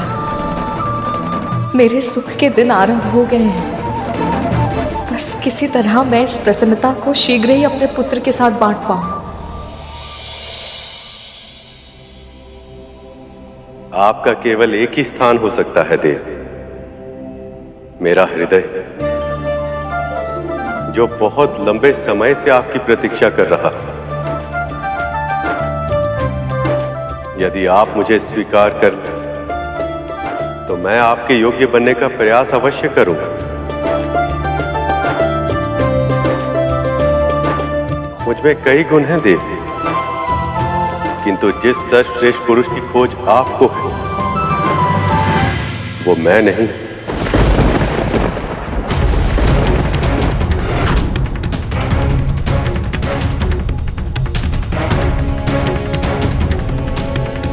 क्योंकि मैं तो सर्वश्रेष्ठ तब तक नहीं बन सकता जब तक आप मेरे साथ ना हो।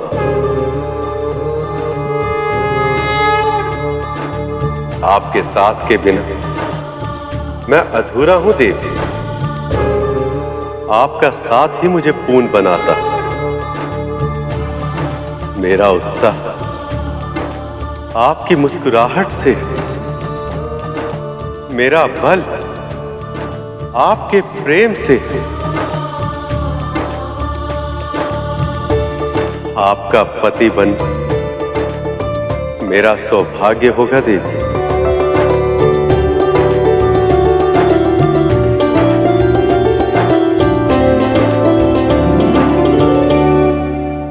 जय कमलासिनी सद्दिदायिनी ज्ञान विकासिनी गान माए। अनुदित मर्चित कुमकुम धूसर भूषित वासित वाघनुते। कनकधरा स्तुति वैभव वंदित शंकर देशिक मान्य पदे। जय जय हे मधुसूदन कामिनी विजय लक्ष्मी परिपालय मां।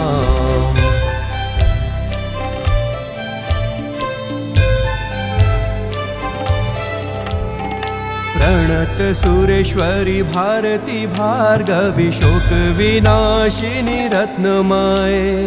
मणिमय भूषित कर्ण विभूषण शांति समावृत हास्य मुखे। नवनिधि दायिनी कलिमल हारिणी कामित फल प्रद हस्तयुते।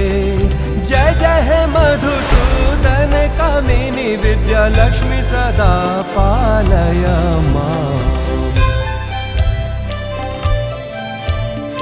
वेद पुराण इतिहास सुपूजित वैदिक मार्ग प्रदर्शयुते। जय जय हे मधुसूदन कामिनी धन लक्ष्मी रूपेणा पालय मां। श्लो अष्टलक्ष्मी नमस्तुभ्यं वरद काम रूपिणी। विष्णु वक्षः स्थलारूढ़ भक्त मोक्ष प्रदायिनी। श्लो शंख चक्र गदा हस्त विश्वरूपिणी ते जयः। जगन्मात्रे च मोहिन्यै मंगलम शुभ मंगलम। लक्ष्मी नारायण की जय। लक्ष्मी नारायण की जय। लक्ष्मी नारायण की जय। लक्ष्मी नारायण की जय। प्रभु, देवी, मेरे दिए हुए श्राप के कारण आप दोनों को वियोग सहना पड़ा। उसके लिए मैं क्षमा प्रार्थी हूं। आपका क्रोध भी कल्याणकारी रहा है महर्षि। यदि आप श्राप नहीं देते तो देवराज इंद्र का अहंकार कैसे टूटता? असुरराज बलि को उनके अच्छे कर्मों के कारण स्वर्ग कैसे मिलता? वासुकी को महादेव कैसे मिलते?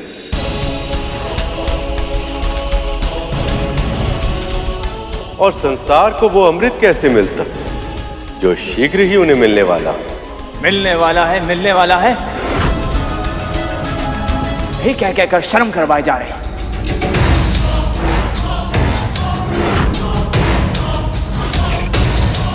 पर मिलेगा कब?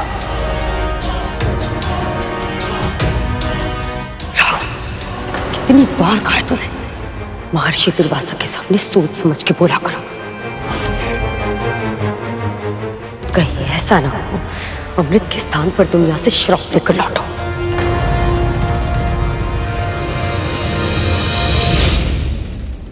देवी, जब आप लौट ही आई हैं तो अपनी कृपा दृष्टि का आशीर्वाद देवताओं को भी दे दीजिए।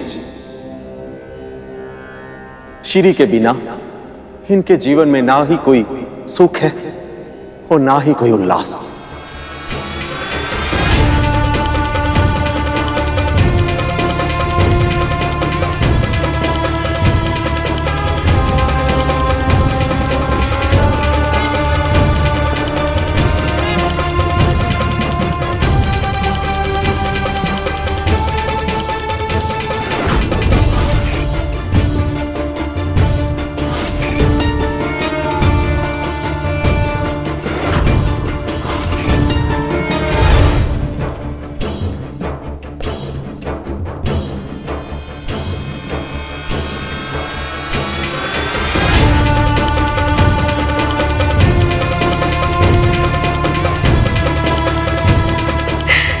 धन्यवाद देवी, अशेष धन्यवाद।